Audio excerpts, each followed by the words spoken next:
ಬ್ರಹ್ಮಶ್ರೀ ಪಿತಾಮಹ ಸುಭಾಷ್ ಪತ್ರಿಜಿಯವರಿಗೆ ವಂದಿಸುತ್ತ, ಸ್ವರ್ಣಮಾಲಾ ಪತ್ರಿಜಿ ಅಮ್ಮನವರಿಗೆ ವಂದಿಸುತ್ತ, PSSM ಮೂವ್ಮೆಂಟ್ನ ಎಲ್ಲ senior pyramid ಮಾಸ್ಟರ್ಗಳಿಗೆ ವಂದಿಸುತ್ತ, ಹರಿವಾಯು ಗುರುಗಳಿಗೆ ವಂದಿಸುತ್ತ, ಭಗವಂತ ನಾರಾಯಣನಿಗೆ ವಂದಿಸುತ್ತ, ನಮ್ಮೆಲ್ಲರ ಮಾಸ್ಟರ್ ಆದಂಥ ಗ್ರ್ಯಾಂಡ್ ಮಾಸ್ಟರ್ ಪ್ರಬೋಧ ಅಚ್ಯುತ್ ಮಾಸ್ಟರ್ ಅವರಿಗೆ ವಂದಿಸುತ್ತ, ಲೋಕ ಕಲ್ಯಾಣಾರ್ಥವಾಗಿ ಅಂತ ನಡೀತಾ ಇರುವ ನಮ್ಮ ಈ ಧ್ಯಾನ ಯಜ್ಞದಲ್ಲಿ ಭಾಗವಹಿಸಿದಂತಹ ಎಲ್ಲಾ ಧ್ಯಾನ ಯೋಗಿ ಬಂಧುಗಳಿಗೆ ವಂದಿಸುತ್ತ, ನಮ್ಮ ಈ ಧ್ಯಾನ ಯಜ್ಞದಲ್ಲಿ ನಾವು ಮುಂದುವರಿಯೋಣ ಅಂತ ಹೇಳ್ತಾ, ಈ ನಮ್ಮ ಧ್ಯಾನ ಯಜ್ಞಕ್ಕೆ ಸಮಸ್ತ ಬ್ರಹ್ಮಾದಿ ದೇವತೆಗಳನ್ನ, ಯಕ್ಷಗಂಧರ್ವ ಕಿನ್ನರ ನಾಗರ ಚೈತನ್ಯವನ್ನು ಆವಾಹನೆಯನ್ನು ಮಾಡೋಣ. ಮೇಲಿನ ಲೋಕಗಳ ಎಲ್ಲ ಆಸ್ಟ್ರಲ್ ಮಾಸ್ಟರ್ಸ್, ಎನ್ಲೈಟೆಡ್ ಮಾಸ್ಟರ್ಸ್ ಚೈತನ್ಯವನ್ನು ಆವಾಹನೆಯನ್ನು ಮಾಡೋಣ.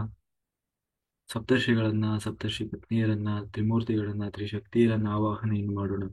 ಈ ಬ್ರಹ್ಮಾಂಡದಲ್ಲಿ ಯಾರೆಲ್ಲ ಬ್ರಹ್ಮರ್ಷಿಗಳು ಅಂತ ಇದ್ದಾರೆ, ಯಾರೆಲ್ಲ ಗ್ರ್ಯಾಂಡ್ ಮಾಸ್ಟರ್ಸ್ ಅಂತ ಇದ್ದಾರೆ, ಅವರೆಲ್ಲರ ಚೈತನ್ಯವನ್ನು ಕೂಡ ನಮ್ಮ ಈ ಧ್ಯಾನ ಯಜ್ಞದಲ್ಲಿ ಆವಾಹನೆಯನ್ನು ಮಾಡೋಣ. ಲೋಕ ಕಲ್ಯಾಣಾರ್ಥವಾಗಿ ಅಂತ ಹೇಳಿ ಯಾರೆಲ್ಲ ಕೂತು ತಪಸ್ಸು ಮಾಡ್ತಾ ಇದ್ದಾರೆ, ಧ್ಯಾನ ಮಾಡ್ತಾ ಇದ್ದಾರೆ, ಯೋಗಿಗಳು, ಸಿದ್ಧಪುರುಷರು, ಋಷಿಮುನಿಗಳು, ಹಿಮಾಲಯದ ಯೋಗಿಗಳು, ಅವರೆಲ್ಲರ ಚೈತನ್ಯವನ್ನು ಕೂಡ ನಮ್ಮ ಈ ಧ್ಯಾನ ಯಜ್ಞದಲ್ಲಿ ಆವಾಹನೆಯನ್ನು ಮಾಡೋಣ. ಈ ಬ್ರಹ್ಮಾಂಡದಲ್ಲಿರುವಂತಹ ಎಲ್ಲ ಆಸ್ಟ್ರಲ್ ಪಿರಮಿಡ್ಗಳನ್ನ, ಎಲ್ಲ ಆಸ್ಟ್ರಲ್ ಕ್ರಾಪ್ ಸರ್ಕಲ್ಗಳನ್ನ, ಆಸ್ಟ್ರಲ್ ಕ್ರಿಸ್ಟಲ್ಗಳನ್ನ ನಮ್ಮ ಈ ಧ್ಯಾನ ಯಜ್ಞದಲ್ಲಿ ಅವುಗಳ ಶಕ್ತಿಯನ್ನ ಆವಾಹನೆಯನ್ನು ಮಾಡೋಣ. ನಮ್ಮೆಲ್ಲರ ಪೂರ್ಣಾತ್ಮನನ್ನ ಆವಾಹನೆಯನ್ನು ಮಾಡೋಣ.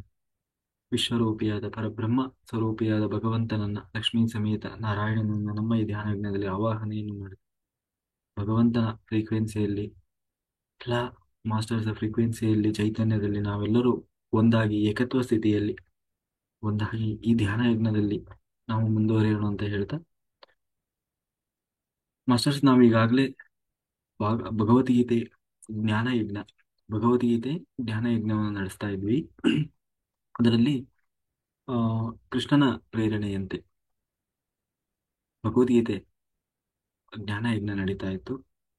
ಅದರಲ್ಲಿ ಎರಡನೇ ಅಧ್ಯಾಯದಲ್ಲಿ ಈಗಾಗಲೇ ನಾವು ಹೇಳ್ತಾ ಇದ್ವಿ. ಮೊದಲನೇ ಅಧ್ಯಾಯದಲ್ಲಿ ಅರ್ಜುನ ತಾನು ತನ್ನ ವಿಷಾದವನ್ನು ವ್ಯಕ್ತಪಡಿಸಿದ. ಒಬ್ಬ ಸಾಮಾನ್ಯ ಮನುಷ್ಯ ತಾನು ಧರ್ಮ ಸಂಕಟಕ್ಕೆ ಸಿಲುಕಿದಾಗ, ಅಂದ್ರೆ ಯಾವುದು ಸತ್ಯ ಯಾವುದು ಅಸತ್ಯ, ಏನು ಮಾಡಬೇಕು ಏನು ಮಾಡಬಾರ್ದು, ಅಥವಾ ಈಗ ಏನು ನಡೀತಾ ಇದೆ, ನಾನು ಮಾಡಬೇಕಾದ ಆದ್ರೂ ಏನು ಅನ್ನುವುದನ್ನ ಸರಿಯಾಗಿ ತಿಳಿಯದೆ ಧರ್ಮ ಸಂಕಟಕ್ಕೆ ಸಿಲುಕಿದಾಗ ತಾನು ಏನು ಮಾಡಬಲ್ಲ ಅನ್ನುವುದನ್ನ ವ್ಯಕ್ತಪಡಿಸಿದ.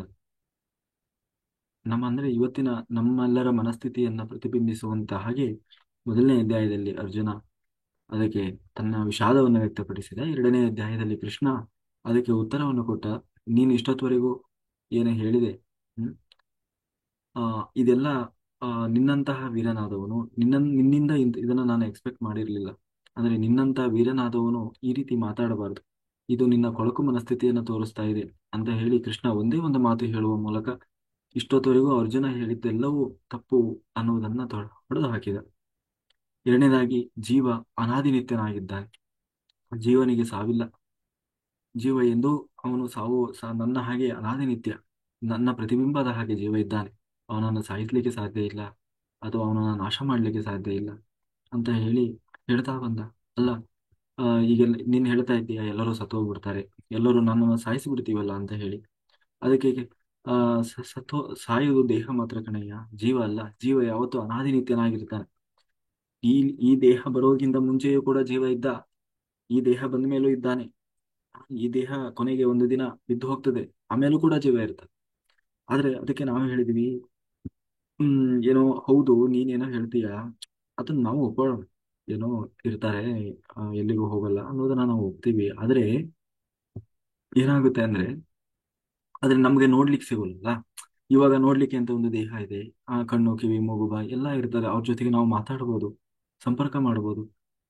ಆದ್ರೆ ಒಂದ್ ವೇಳೆ ಅವರು ಇಲ್ಲ ಅಂತ, ಆ ದೇಹವೇ ಇಲ್ಲ ಅಂತ ಆದ್ರೆ ಅವ್ರ ಜೊತೆಗೆ ನಾವು ಹೆಂಗೆ ಸಂಪರ್ಕ ಮಾಡೋದು ಅಲ್ವಾ? ಹೌದು ಇದಾರೆ ಅನ್ನೋದನ್ನ ಒಪ್ಕೊಳ್ಳೋಣ. ಆದ್ರೆ ಅವ್ರನ್ನ ಈಗ ನಾವು ಅವ್ರ ಎದುರುಗಡೆ ನಮ್ಮ ಕಣ್ಣಿಗೆ ಕಾಣಿಸೋ ಹಾಗೆ ಇರೋದಕ್ಕೆ ನಾವು ಒಪ್ಕೊಳ್ಬಹುದು. ಆದ್ರೆ ಇಲ್ಲ ಅಂತ ಆದಾಗ ಅವ್ರನ್ನ ನಾವು ಹೆಂಗೆ ಒಪ್ಕೊಳಕ್ಕಾಗ್ತದೆ ಅಂತ ಹೇಳಿ ಇಲ್ಲಿಗೆ ಹೇಳಿದ್ರೆ, ಅದಕ್ಕೆ ಹೇಳ್ದ ನೋಡು, ಇದು ನಿನ್ನ ಮಾನಸಿಕ ಸ್ಥಿತಿ. ಅಂದ್ರೆ ಉದಾಹರಣೆಗೆ ಈ ಪರಿವರ್ತನೆಯ ಬದಲಾವಣೆ ಅನ್ನುವುದು ನಿರಂತರವಾಗಿ ನಡೀತಾ ಇದೆ. ನಿರಂತರವಾಗಿ ಅಂತಂದ್ರೆ ಒಬ್ಬ ಶಿಶುವಾಗಿದ್ದ, ಕೌಮಾರನಾದ, ದೊಡ್ಡವನಾದ, ಯುವಕನಾದ, ವಯಸ್ಸಿಗೆ ಬಂದ, 50 ಆಯ್ತು, 40 40 ಆಯ್ತು, 50, 60, 70, ಹೀಗೆ ನಿರಂತರವಾಗಿ ಅವನ ಬದಲಾವಣೆ ಅನ್ನುವುದು ನಡೀತಾನೆ ಇದೆ. ಆದ್ರೆ ಆ ಬದಲಾವಣೆ ಆದಾಗ ನೀನು ಯಾವತ್ತೂ ಯೋಚನೆ ಮಾಡ್ಲಿಲ್ಲ, ಚಿಂತೆ ಮಾಡ್ಲಿಲ್ಲ, ಅಯ್ಯೋ ನನಗೆ ವಯಸ್ಸಾಗ್ಬಿಡ್ತು, ಎಲ್ಲ ಆಯ್ತು ಅಂತ ಹೇಳಿ ಯೋಚನೆ ಮಾಡ್ಲಿಲ್ಲ. ಹಾಗೆ ಕೊನೆಗೆ ಒಂದು ದಿನ ಸಾವು ಅನ್ನೋದು ಕೂಡ ಬರ್ತದೆ, ಅದು ಅಂತ್ಯ. ಅಂದ್ರೆ ಆ ದೇಹ, ಅಥವಾ ನೀನ್ ಹೇಳ್ಬೋದು, ಅಲ್ಲ ಸಾಯದೆ ಹಾಗೆ ಇದ್ರೂ ಒಳ್ಳೇದಲ್ವಾ, ಈ ಮನುಷ್ಯ ಸಾಯೋದೇ ಬೇಡಪ್ಪ. ಅದಕ್ಕೆ ಹೇಳ್ದ ಯಾರು ಕೃಷ್ಣ, ನೋಡು, ದೇಹಕ್ಕೂ ಒಂದು ವ್ಯಾಲಿಡಿಟಿ ಅನ್ನೋದಿದೆ. ಈ ಕಣ್ಣು, ಕಿವಿ, ಮೂಗು, ಬಾಯಿ, ಇಂದ್ರಿಯಗಳು ಎಲ್ಲವೂ ಕೂಡ ಕೆಲಸ ಮಾಡೋದು ಒಂದು ಹಂತದವರೆಗೆ ಕೆಲಸ ಮಾಡ್ತವೆ. ಲಾಸ್ಟಿಗೆ ಎಲ್ಲ ಬಿದ್ದು ಹೋಗ್ತವೆ. ಅವಾಗ ಇದ್ದೇನ್ ಮಾಡ್ತೀಯ? ಆ ದೇಹ ತಗೊಂಡು ಏನ್ ಮಾಡ್ತೀಯ? ಸಾವು ಅನ್ನುವುದು ಅಂತ್ಯ ಅಲ್ಲ, ಸಾವು ಅನ್ನುವುದು ಆರಂಭ. ನೀನ್ ತಿಳ್ಕೊಂಡಿದ್ದಿ, ತಪ್ಪು ತಿಳ್ಕೊಂಡಿದ್ದಿ. ಸಾವು ಅನ್ನುವುದು ಒಂದು ಆರಂಭ. ಅದು ನೀನು ನಿನಗೆ ಗೊತ್ತಿಲ್ಲ, ಆದ್ರೆ ಆ ಜೀವನಿಗೆ ಗೊತ್ತಿದೆ. ಯಾವಾಗ ಒಬ್ಬ ಜೀವ ದೇಹವನ್ನು ಬಿಡ್ತಾನೆ, ಬಿಟ್ಟ ಕೂಡಲೇ ಅವನಿಗೆ ಹೊಸ ಜೀವನ ಶುರುವಾಗ್ತದೆ. ಆದ್ರೆ ನೀನ್ ಅನ್ಕೊಂಡೆ ಅಂತ್ಯ ಆಯ್ತು ಅಂತ. ಅಂತ್ಯ ಆಗ್ಲಿಲ್ಲ ಕಣಯ್ಯ. ಅಂತ್ಯ ಆಗಿದ್ದು ಆ ದೇಹ. ಅವನಿಗೆ ಮತ್ತೆ ಇನ್ನೊಂದು ಜೀವನ ಶುರುವಾಯ್ತು. ಅವನ ಪಾಲಿಗೆ ಯಾವಾಗ ಒಂದು ಪ್ರಾಣ ತ್ಯಾಗ ಮಾಡ್ತಾನೆ, ಒಂದು ಜೀವ ಒಂದು ದೇಹವನ್ನು ಬಿಡ್ತಾನೆ, ಅವನ ದೇಹ ಬಿಟ್ಟ ಮೇಲೆ ಯಾವತ್ತೂ ಅವನು ಕೊರಗೋದಿಲ್ಲ, ಆತ್ಮ. ಮತ್ತೆ ಅವನು ಸಂತೋಷ ಪಡ್ತಾನೆ. ಅಂದ್ರೆ ಇಷ್ಟು ದಿನ ನಾನು ಬಂಧನದಲ್ಲಿ ಸಿಲುಕಿ ಹಾಕಿಕೊಂಡಿದ್ದೆ, ಅಂತೂ ಈ ಬಂಧನದಿಂದ ನನಗೆ ಮುಕ್ತಿ ಸಿಕ್ತು ಅಂತ ಹೇಳಿ ಅವನು ಮುಂದಿನ ಏನಂತೀವಿ ಜರ್ನಿಗೆ ಹೊರಡ್ತಾನೆ. ಅಂದ್ರೆ ಆತ್ಮ ಸಾಕ್ಷಾತ್ಕಾರ ಮುಂದೆ ಅವನು ಮಾಡಬೇಕಾದ ಧರ್ಮದ ಕಡೆ ಅವನು ಹೊರಟು ಹೋಗ್ತಾನೆ. ಆದ್ರೆ ಇಲ್ಲಿದ್ದವರು ನಾವುಗಳು ಮಾತ್ರ ಅದನ್ನ ಆ ಏನು ಆ, ಅಯ್ಯೋ ಹಾಗಾಯ್ತು ಹೀಗಾಯ್ತು ಅಂತ ಹೇಳ್ಕೊಳ್ತಾ ಇರ್ತೀವಿ ಅಂತ ಹೇಳ್ತಾ. ಅದಕ್ಕೆ ಆ ಅದಕ್ಕೆ ಅವನು ಹೇಳ್ದ, ಅಲ್ಲ ನಾವ್ ಇವರನ್ನ ಕೊಲ್ದ್ರೆ ನಮಗೆ ಹಾ ಪಾಪ ಬರ್ತದೆ. ಹಾ, ಪಾಪ ಬಂದ್ರೆ ನಾವೆಲ್ಲ ಪಾಪಿಗಳಿದಂಗೆ ಆಗ್ತಾವಲ್ವ ಅಂತ ಹೇಳಿದಾಗ ಕೃಷ್ಣ ಹೇಳ್ತಾನೆ, ನಾ ಸತೋ ವಿದ್ಯತೆ ಭಾವೋ ನಾ ಭಾವೋ ವಿದ್ಯತೆ ಸತಃ ಉಭಯೋರಪಿ ದೃಷ್ಟೋ ನಸ್ವ ನಯೋತಸ್ವ ದರ್ಶಿಭಿಹಿ. ಅಂದ್ರೆ ಒಳ್ಳೆಯ ಕೆಲಸ ಮಾಡಿದವರಿಗೆ ಯಾವತ್ತೂ ಆ ಕೆಟ್ಟದಾಗ್ಲಿಕ್ಕಿಲ್ಲ. ಯಾರು ಕೆಟ್ಟ ಕೆಲಸ ಮಾಡ್ತಾರೆ ಅವ್ರಿಗೆ ಯಾವತ್ತೂ ಒಳ್ಳೇದಾಗ್ಲಿಕ್ಕೆ ಸಾಧ್ಯವೇ ಇಲ್ಲ. ಅಲ್ಲ ಅದು ಹೆಂಗೆ ಹೇಳ್ತೀಯ ಕೃಷ್ಣ? ಅಲ್ಲ ಈಗ ನಮ್ಮಲ್ಲಿ ಬೇಕಾದಷ್ಟು ಜನ ಇರ್ತಾರೆ. ಅಂದ್ರೆ ಈಗ ನೀನ್ ಹೇಳ್ತೀಯ, ಯಾರು ಒಳ್ಳೇದು ಮಾಡ್ತಾರೆ ಅವರಿಗೆ ಒಳ್ಳೇದೇ ಆಗ್ತದೆ, ಯಾರು ಕೆಟ್ಟದನ್ನು ಮಾಡ್ತಾರೆ ಅವರಿಗೆ ಕೆಟ್ಟದ್ದೇ ಆಗ್ತದೆ ಅಂತ ನೀನು ವಾದ ಮಾಡ್ತೀಯ. ಇವತ್ತು ನೋಡು, ಮಾಡಬಾರದನ್ನ ಮಾಡ್ತಾ ಇದ್ದಾರೆ. ಯಾಕೆ ಅವರು ಚೆನ್ನಾಗಿಲ್ವಾ? ದಿನಕ್ಕೆ ಅವರು ಒಳ್ಳೇದೇ ಆಗ್ತದೆ. ಇನ್ನೊಬ್ರು ಯಾರೋ ಒಬ್ರು ಏನು ದೇವ್ರ ಪೂಜೆ ಮಾಡ್ತಾರೆ, ಆ ಆ ಏನು ಏನೋ ಎಲ್ಲ ತೀರ್ಥಯಾತ್ರೆಗೆ ಹೋಗ್ತಾರೆ, ಉಪವಾಸ ಮಾಡ್ತಾರೆ, ವ್ರತ ಮಾಡ್ತಾರೆ, ಜಪ ಮಾಡ್ತಾರೆ, ಧ್ಯಾನ ಮಾಡ್ತಾರೆ, ಎಲ್ಲಾ ಮಾಡ್ತಾರೆ. ಯಾರಿಗೆ ಒಂದು ಅನ್ಯಾಯ ಮಾಡಲ್ಲ, ಏನೂ ಮಾಡಲ್ಲ. ಆದ್ರೂ ಕಷ್ಟದ ಮೇಲೆ ಕಷ್ಟ ಅನುಭವಿಸ್ತಾ ಇರ್ತಾರೆ. ಅಲ್ಲ ಮತ್ತೆ ಅವರಿಗೆ ಇದು ನೀನ್ ಹೇಳಿದ್ದು ಉಲ್ಟಾ ಆಯ್ತಲ್ವಾ? ಯಾರು ಕೆಟ್ಟದನ್ನ ಮಾಡ್ತಾರೆ ಅವರಿಗೆ ಒಳ್ಳೇದಾಗ್ಲಿಕ್ಕೆ ಸಾಧ್ಯವೇ ಇಲ್ಲ, ಕೆಟ್ಟದಾಗೇ ಆಗ್ತದೆ. ಯಾರು ಕೆಟ್ಟದನ್ನ ಮಾಡ್ತಾರೆ ಅವರಿಗೆ ಯಾರಿಗೆ ಕೆಟ್ಟದ್ ಮಾಡ್ತಾರೆ ಅವ್ರಿಗೆ ಒಳ್ಳೇದಾಗಲ್ಲ. ಯಾರು ಒಳ್ಳೇದ್ ಮಾಡ್ತಾರೆ ಅವರಿಗೆ ಕೆಟ್ಟದಾಗ್ಲಿಕ್ಕೆ ಸಾಧ್ಯವೇ ಇಲ್ಲ, ಒಳ್ಳೇದೇ ಆಗ್ತದೆ. ಇದು ಕೃಷ್ಣನ ಮಾತು.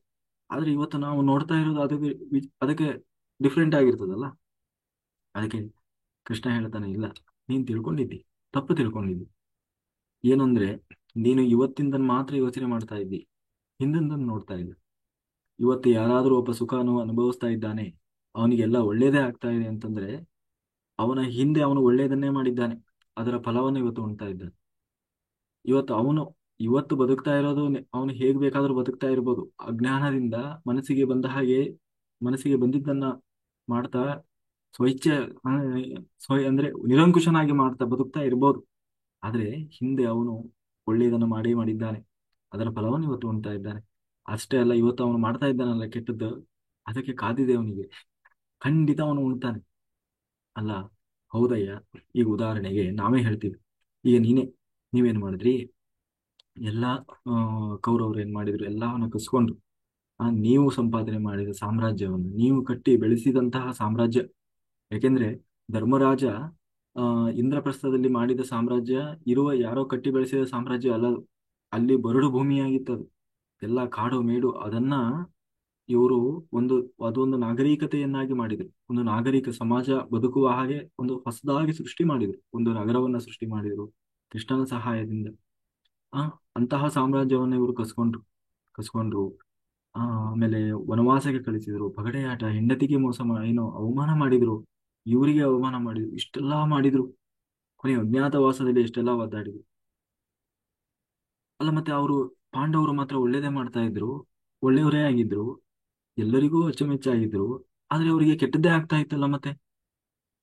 ದುರ್ಯೋಧನ ತಪ್ಪಿನ ಮೇಲೆ ತಪ್ಪು ಮಾಡ್ತಾ ಇದ್ದ, ಕೆಟ್ಟದ್ರ ಮೇಲೆ ಕೆಟ್ಟು ಮಾಡ್ತಾ ಇದ್ದ. ಆದ್ರೂ ಅವನು ಸಾಮ್ರಾಜ್ಯದಲ್ಲಿ ಚಕ್ರವರ್ತಿಯಾಗಿ ಮೆರೀತಾ ಇದ್ದ. ಅಲ್ಲ, ನೀನ್ ಹಿಂಗ್ ಹೇಳಿದ್ದೆ ಹೇಗೆ ಕರೆಕ್ಟ್ ಆಯ್ತು? ಅದಕ್ಕೆ ಕೃಷ್ಣ ಹೇಳ್ತಾನೆ ನೋಡು, ನಿಜವಾಗಲೂ ಪಾಂಡವರು ಕಾಡಿಗೆ ಹೋದ್ರು ನಿಜ, ಎಲ್ಲ ಕಳ್ಕೊಂಡ್ರು ನಿಜ. ಆದ್ರೆ ಕಾಡಿಗೆ ಹೋದ್ರೂ ಕೂಡ ನಿಜವಾಗ್ಲೂ ಸುಖವನ್ನು ಅನುಭವಿಸಿದರು ಪಾಂಡವರೇ. ಯಾಕೆಂದ್ರೆ ಪಾಂಡವರು ಆ ಸಮಯದಲ್ಲಿ ಎಲ್ಲಾ ಕ್ಷೇತ್ರಗಳ ತೀರ್ಥಯಾತ್ರೆಯನ್ನು ಮಾಡಿದರು. ಎಲ್ಲಾ ಹೋದಲ್ಲೆಲ್ಲ ಜ್ಞಾನ ಯಜ್ಞಗಳನ್ನು ಮಾಡಿದರು. ಜ್ಞಾನ ಸಂವಾದಗಳನ್ನು ಮಾಡಿದರು. ಚರ್ಚೆಗಳನ್ನು ಮಾಡ್ತಾ ಇದ್ರು. ಅಲ್ಲಿರುವಂತಹ ಯೋಗಿಗಳು, ಋಷಿಮುನಿಗಳು ಅವರ ಜೊತೆಗೆ ಕೂತು ಚರ್ಚೆಗಳನ್ನು ಮಾಡ್ತಾ ಇದ್ರು. ಜ್ಞಾನಗಳ ಹಂಚಿಕೆ ಆಗ್ತಾ ಇತ್ತು. ಜೊತೆಗೆ ಅವರಿಗೆ ಸೂರ್ಯನಿಂದ ಅಕ್ಷಯ ಪಾತ್ರೆ ಇತ್ತು. ಎಷ್ಟು ಜನ ಬಂದ್ರೂ ಅವರಿಗೆ ಊಟ, ಆ ಅಕ್ಷಯ ಪಾತ್ರೆ ಊಟ ಕೊಡ್ತಾ ಇತ್ತು. ಅಂದ್ರೆ ಅನ್ನಕ್ಕಾಗಿ ಅಂತ ಅವ್ರು ಎಲ್ಲೂ ಕಷ್ಟಪಡ್ಲಿಲ್ಲ. ಇದನ್ನ ನೋಡಿ ದುರ್ಯೋಧನಿಗೆ ಸಹಿಸ್ಲಿಕ್ಕೆ ಆಗಿಲ್ಲ. ಅಯ್ಯೋ, ಪಾಂಡವರು ಕಾಡಿಗೆ ಹೋದ್ರು ಚೆನ್ನಾಗಿದ್ದಾರಲ್ಲ, ಅಲ್ಲಿ ಹೋದ್ರು ಚೆನ್ನಾಗಿದ್ದಾರೆ, ಅವ್ರು ಕಷ್ಟಪಡೋದನ್ನ ನನ್ನ ಕೈ ನೋಡ್ಬೇಕು ಅನ್ಕೊಂಡಿದ್ದೆ, ಆದ್ರೆ ಎಲ್ಲಿ ಹೋದ್ರು ಚೆನ್ನಾಗಿರ್ತಾರಲ್ವ ಇವರು ಅಂತ ಹೇಳಿ ಅವನಿಗೆ ಸಿಂಹಾಸನದಲ್ಲಿ ಕೂತಿದ್ದಾನೆ, ಸಾಮ್ರಾಜ್ಯದಲ್ಲಿ ಇದ್ದಾನೆ, ಆದ್ರೆ ನೆಮ್ಮದಿ ಅನ್ನೋದಿಲ್ಲ. ಆ ನಿತ್ಯ ಕಾಡ್ತಾರೆ. ನಿತ್ಯ ಕುಂತ್ರು ಯೋಚನೆ ಪಾಂಡವರದು, ನಿಂತ್ಕೊಂಡ್ರು ಯೋಚನೆ ಪಾಂಡವರು. ಒಂದ್ಸರಿ ಏನಾಗ್ತದೆ ಅಂದ್ರೆ, ಪಾಂಡವರನ್ನ ಆ ಅವ್ರನ್ನ ಉರ್ಸ್ಬೇಕು ಅಂತೀವಲ್ಲ, ಹಂಗೆ ಅವರು ಪಾಂಡವರು ಇದ್ದ ಜಾಗದಲ್ಲೇ ಇವನು ಶಿಬಿರ ಹಾಕ್ತಾನೆ. ಅಂದ್ರೆ ನಾವೀಗ ಏನಂತೀವಿ, ಆ ನೈಟ್ ಔಟ್ ಅಂತ ಹೇಳ್ತೀವಲ್ಲ, ಹೊರಗಡೆ ಹೋಗೋದು. ಹಾಗೆ ತನ್ನ ಎಲ್ಲ ಸಾಮ್ರಾಜ್ಯ, ತನ್ನ ಆಡಂಬರ ಅನ್ನ ತೋರಿಸ್ಲಿಕ್ಕಾಗಿ ಅಂತ ಹೇಳಿ ಕಾಡಿಗೆ ಬರ್ತಾನೆ. ಯಾರು ಕೌರವರನ್ನೆಲ್ಲ ಕರ್ಕೊಂಡು ದುರ್ಯೋಧನ. ಅದು ಪಾಂಡವರ ಪಕ್ಕದಲ್ಲೇ. ಬಹಳ ಅದೇನಾಗ್ಬಿಡ್ತದೆ ಅಂತಂದ್ರೆ, ಅದು ಚಿತ್ರರಥ ಅಂತ ಹೇಳಿ ಒಬ್ಬ ಇರ್ತಾನೆ. ಚಿತ್ರಸೇನ ಅಂತ ಒಬ್ಬ ಗಂಧರ್ವ, ಅವನಿಗೆ ಸಂಬಂಧಪಟ್ಟಂತ ಜಾಗ ಆಗಿರ್ತದೆ. ಅವನೇನ್ ಮಾಡಿಬಿಡ್ತಾನೆ, ಬಂದು ಅವನ ಪಾಶದಿಂದ ಎಲ್ಲರನ್ನ ಬಂಧಿಸಿ ಬಿಡ್ತಾನೆ. ಕರ್ಣ ಗಿರ್ಣ ಎಲ್ಲರನ್ನೂ ಬಂಧಿಸಿ ಬಿಡ್ತಾನೆ, ಸೆರೆ ಹಿಡಿದು ಬಿಡ್ತಾನೆ. ಕೂಡಲೇ ಆ ಇವನಿಗೆ ಹೋಗ್ತಾರೆ ಯಾರು, ಆ ಅದ್ರಲ್ಲಿ ಯಾರೋ ಒಬ್ಬ ತಪ್ಪಿಸ್ಕೊಂಡು ಹೋಗಿ ಪಾಂಡವರಿಗೆ ಹೇಳ್ತಾನೆ, ನೋಡು ಹೀಗಾಗ್ಬಿಟ್ಟಿದೆ, ಧರ್ಮರಾಜ ಕೌರವರನ್ನೆಲ್ಲ ಬಂದು ಸೆರೆ ಹಿಡಿದು ಬಿಟ್ಟಿದ್ದಾರೆ. ಭೀಮಸೇನ ಹೇಳ್ತಾನೆ, ಸರಿಯಾಗಿ ಮಾಡಿದಾನು, ಆಗ್ಬೇಕಾಗಿದ್ದೆ. ಅವ್ರು ಮಾಡಿದ್ದ ಅವ್ರು ಉಣ್ತಾ ಇದಾರೆ. ನಮ್ಮನ್ನು ಉರ್ಸಕ್ಕೆ ಅಂತ ಬಂದ್ರು, ಈಗ ಏನಾಯ್ತು ಆಗ್ಲಿ. ಅದಕ್ಕೆ ಧರ್ಮರಾಜ ಹೇಳ್ತಾ, ಇಲ್ಲ ಇಲ್ಲ, ನಾವು ಹಾಗೆ ಮಾಡಬಾರ್ದು.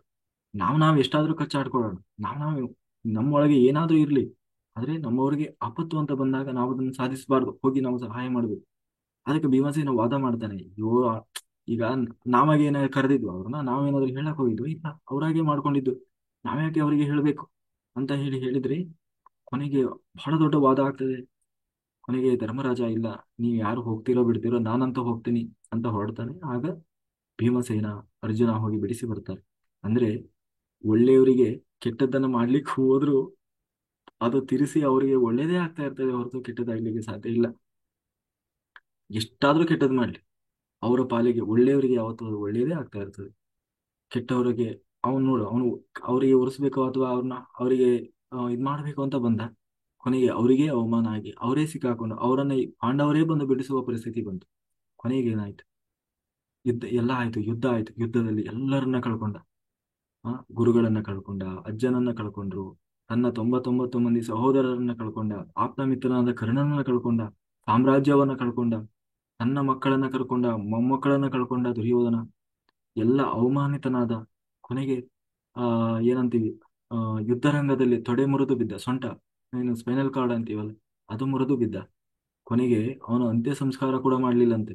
ರಣಹದ್ದುಗಳು ಕುಕ್ಕಿ ಕುಕ್ಕಿ ತಿಂತಾ ಇದ್ವಂತೆ ಅವನ ಮಾಂಸಖಂಡಗಳನ್ನು. ನಾಯಿ ನರಿಗಳು ಬಂದು ಎಳೆದು ತಿಂದಿದ್ದಾವಂತೆ ದುರ್ಯೋಧನನ. ಅಂತ ಹೀನಾಯ ಪರಿಸ್ಥಿತಿಯಲ್ಲಿ ಬದುಕಿ ಏನೋ ಸತ್ತ ಹೋದ. ಆದ್ರೆ ಪಾಂಡವರು ಒಳ್ ಆ ಕ್ಷಣದಲ್ಲಿ ಅವರು ಕಷ್ಟ ಅನುಭವಿಸಿರಬಹುದು, ಆದ್ರೆ ಇವತ್ತಿಗೂ ಕೂಡ ಅಜರಾಮರರಾಗಿ ಉಳಿದಿದ್ದಾರೆ. ಇವತ್ತಿಗೂ ಅವರನ್ನ ಧರ್ಮಾತ್ಮರು ಅಂತಲೇ ಕರೀತಾರೆ. ಹಾಗೆ ಹಾಗೆ ಒಳ್ಳೇದು ಮಾಡಿದವರಿಗೆ ಯಾವತ್ತೂ ಕೆಟ್ಟದಾಗ್ಲಿಕ್ಕೆ ಸಾಧ್ಯ ಇಲ್ಲ ಕಣೆ. ಆ ಕ್ಷಣದಲ್ಲಿ ಆ ಸಂದರ್ಭದಲ್ಲಿ ಅವರಿಗೆ ಕೆಟ್ಟದ್ದ ಹಾಗೆ ಆದ ಹಾಗೆ ಕಷ್ಟಪಡ್ತಾ ಇದ್ದ ಹಾಗೆ ಅನಿಸ್ತಾ ಇರಬಹುದು. ಆದ್ರೆ ಖಂಡಿತ ನಾಸತೋ, ಅಷ್ಟೇ ಅಲ್ಲ, ನಾಸತೋ ವಿದ್ಯತೆ ಭಾವೋ ನಭಾವೋ ವಿದ್ಯತೆ ಸತಃ. ಅದಕ್ಕೆ ಹೇಳಿದ್ದು ಬರೀ ಇದು ನೀನ್ ಹೇಳ್ಬೋದು, ಅಲ್ಲ ನೀನಷ್ಟೇ ಹೇಳ್ತಾ ಇದೆಯಲ್ಲ ಕೃಷ್ಣ, ನಾನ್ ಮಾತ್ರ ಹೇಳ್ತಾ ಇರೋದಲ್ಲ ಇದನ್ನ.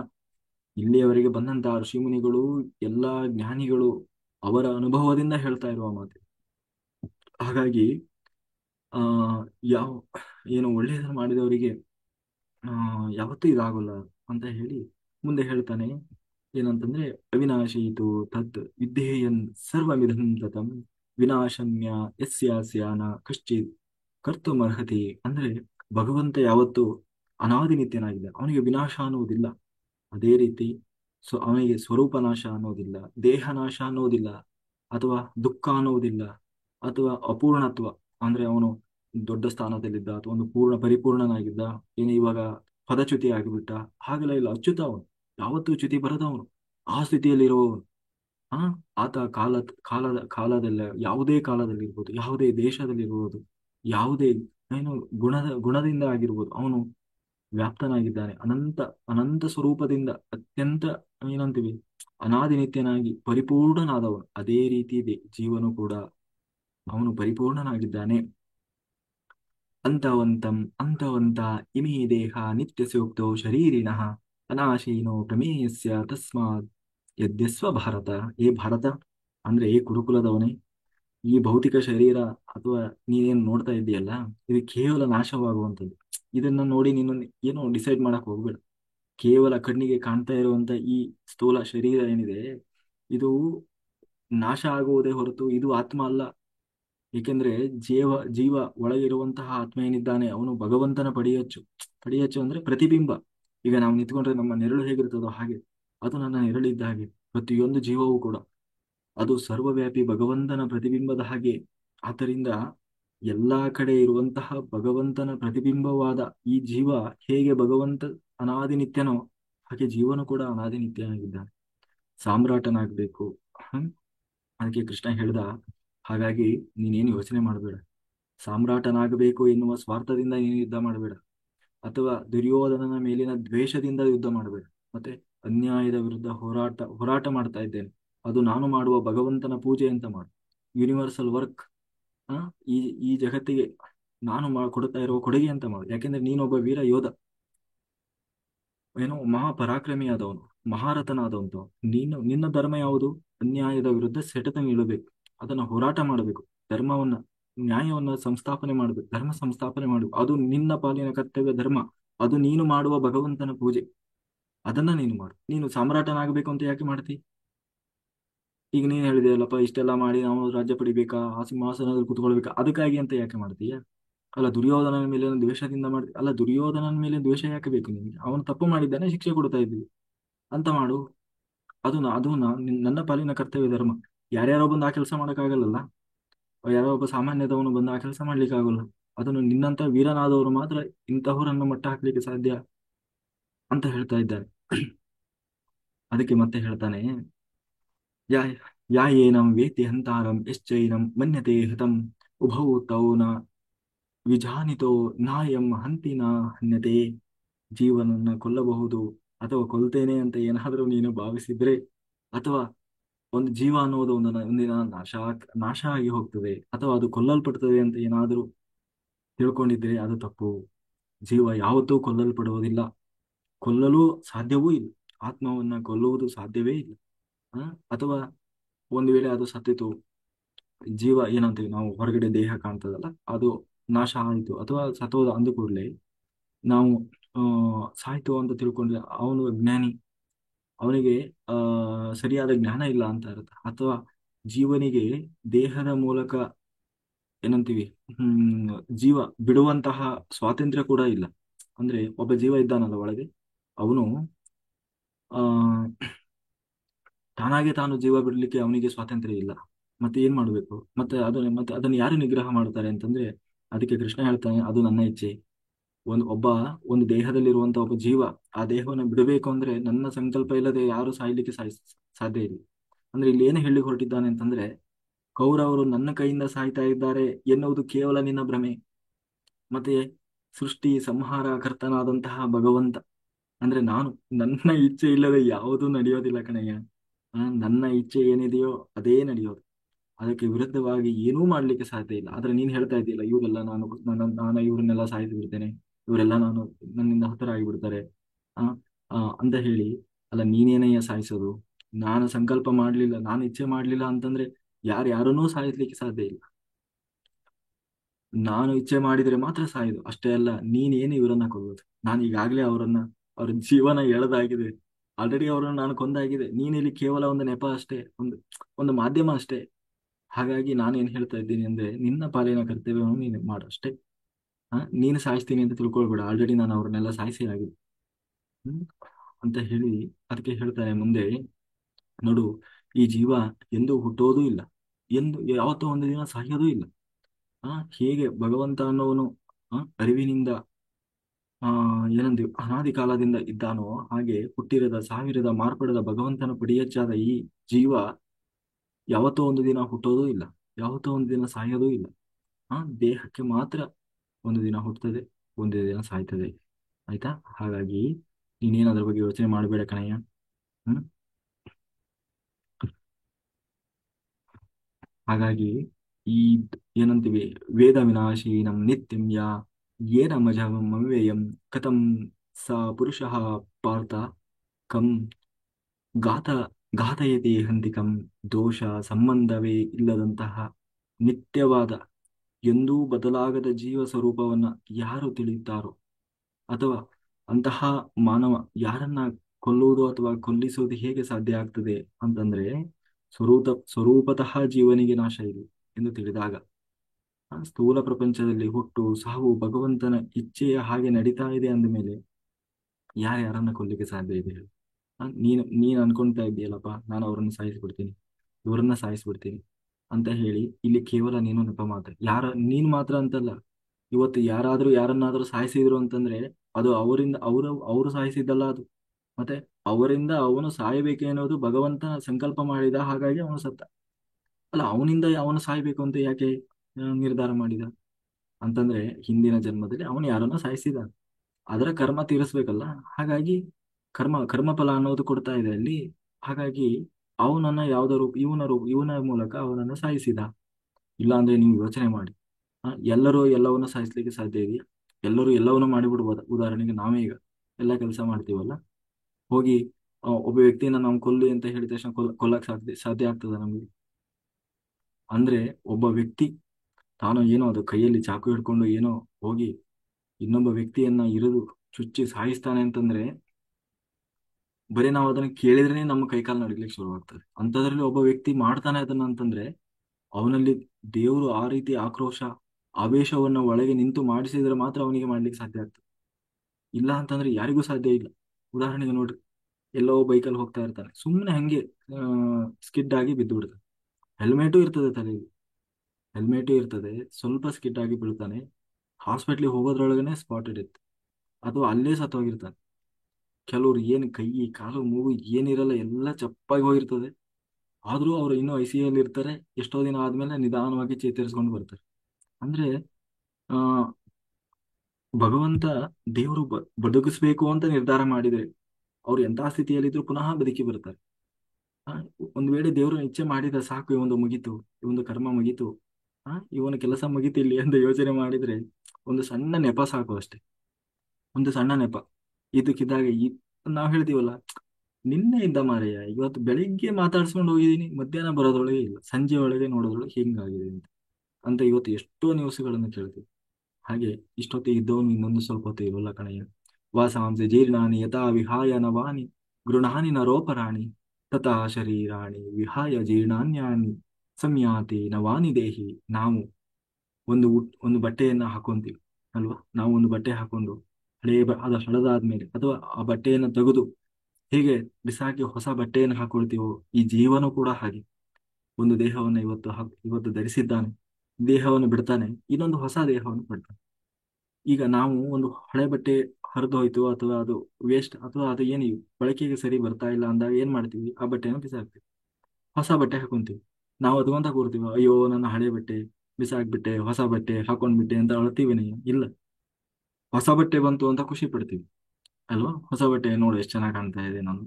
ಮೊದ್ಲಿಗೆ ಅದೇ ಮಾಸಿ ಹೋಗಿತ್ತು, ಅಥವಾ ಬಣ್ಣ ಹೋಗಿತ್ತು ಆ ಬಟ್ಟೆ, ಎಲ್ಲೋ ಒಂದ್ ಕಡೆ ಇರ್ಲಿಕ್ಕೆ ಹಚ್ಚಿತ್ತು, ಎಲ್ಲೋ ಒಂಥರ ಏನಂತೀವಿ ಬಟನ್ ಹೋಗಿತ್ತು, ಏನೇನೋ ಅದು ಅಷ್ಟೊಂದು ಚೆನ್ನಾಗಿರ್ಲಿಲ್ಲ. ಈಗ ನೋಡಿ ಎಷ್ಟು ಚೆನ್ನಾಗಿದೆ ಬಟ್ಟೆ, ಒಳ್ಳೆ ಬ್ರಾಂಡ್ ಬಟ್ಟೆ ಆ, ಅಂತ ಹೇಳಿ ಹೊಸ ಬಟ್ಟೆ ಹಾಕಿದಾಗ ನಮ್ಗೆ ಖುಷಿ ಆಗ್ತದೋ, ಇಲ್ಲ ಹಳೆ ಬಟ್ಟೆ ಬಿಸಾಕ್ಬಿಟ್ಟಿವಿ ಅಂತ ದುಃಖ ಆಗ್ತದೋ?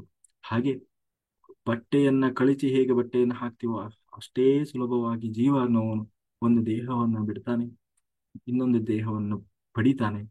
ಆ ಒಂದು ಹೊಸ ದೇಹವನ್ನು ಪಡೆದಾಗ ಆ, ಹೇಗೆ ತಾನು ಸಂಭ್ರಮ, ಏನು ಹೊಸ ಬಟ್ಟೆಯನ್ನು ಹಾಕೊಂಡಾಗ ಹೇಗೆ ಸಂಭ್ರಮ ಪಡ್ತಾನೋ, ಹಾಗೆ ಈ ಜೀವನೂ ಕೂಡ ತಾನು ಹೊಸ ದೇಹವನ್ನು ಪಡೆದು ತಾನು ಸಂಭ್ರಮಿಸ್ತಾನೆ.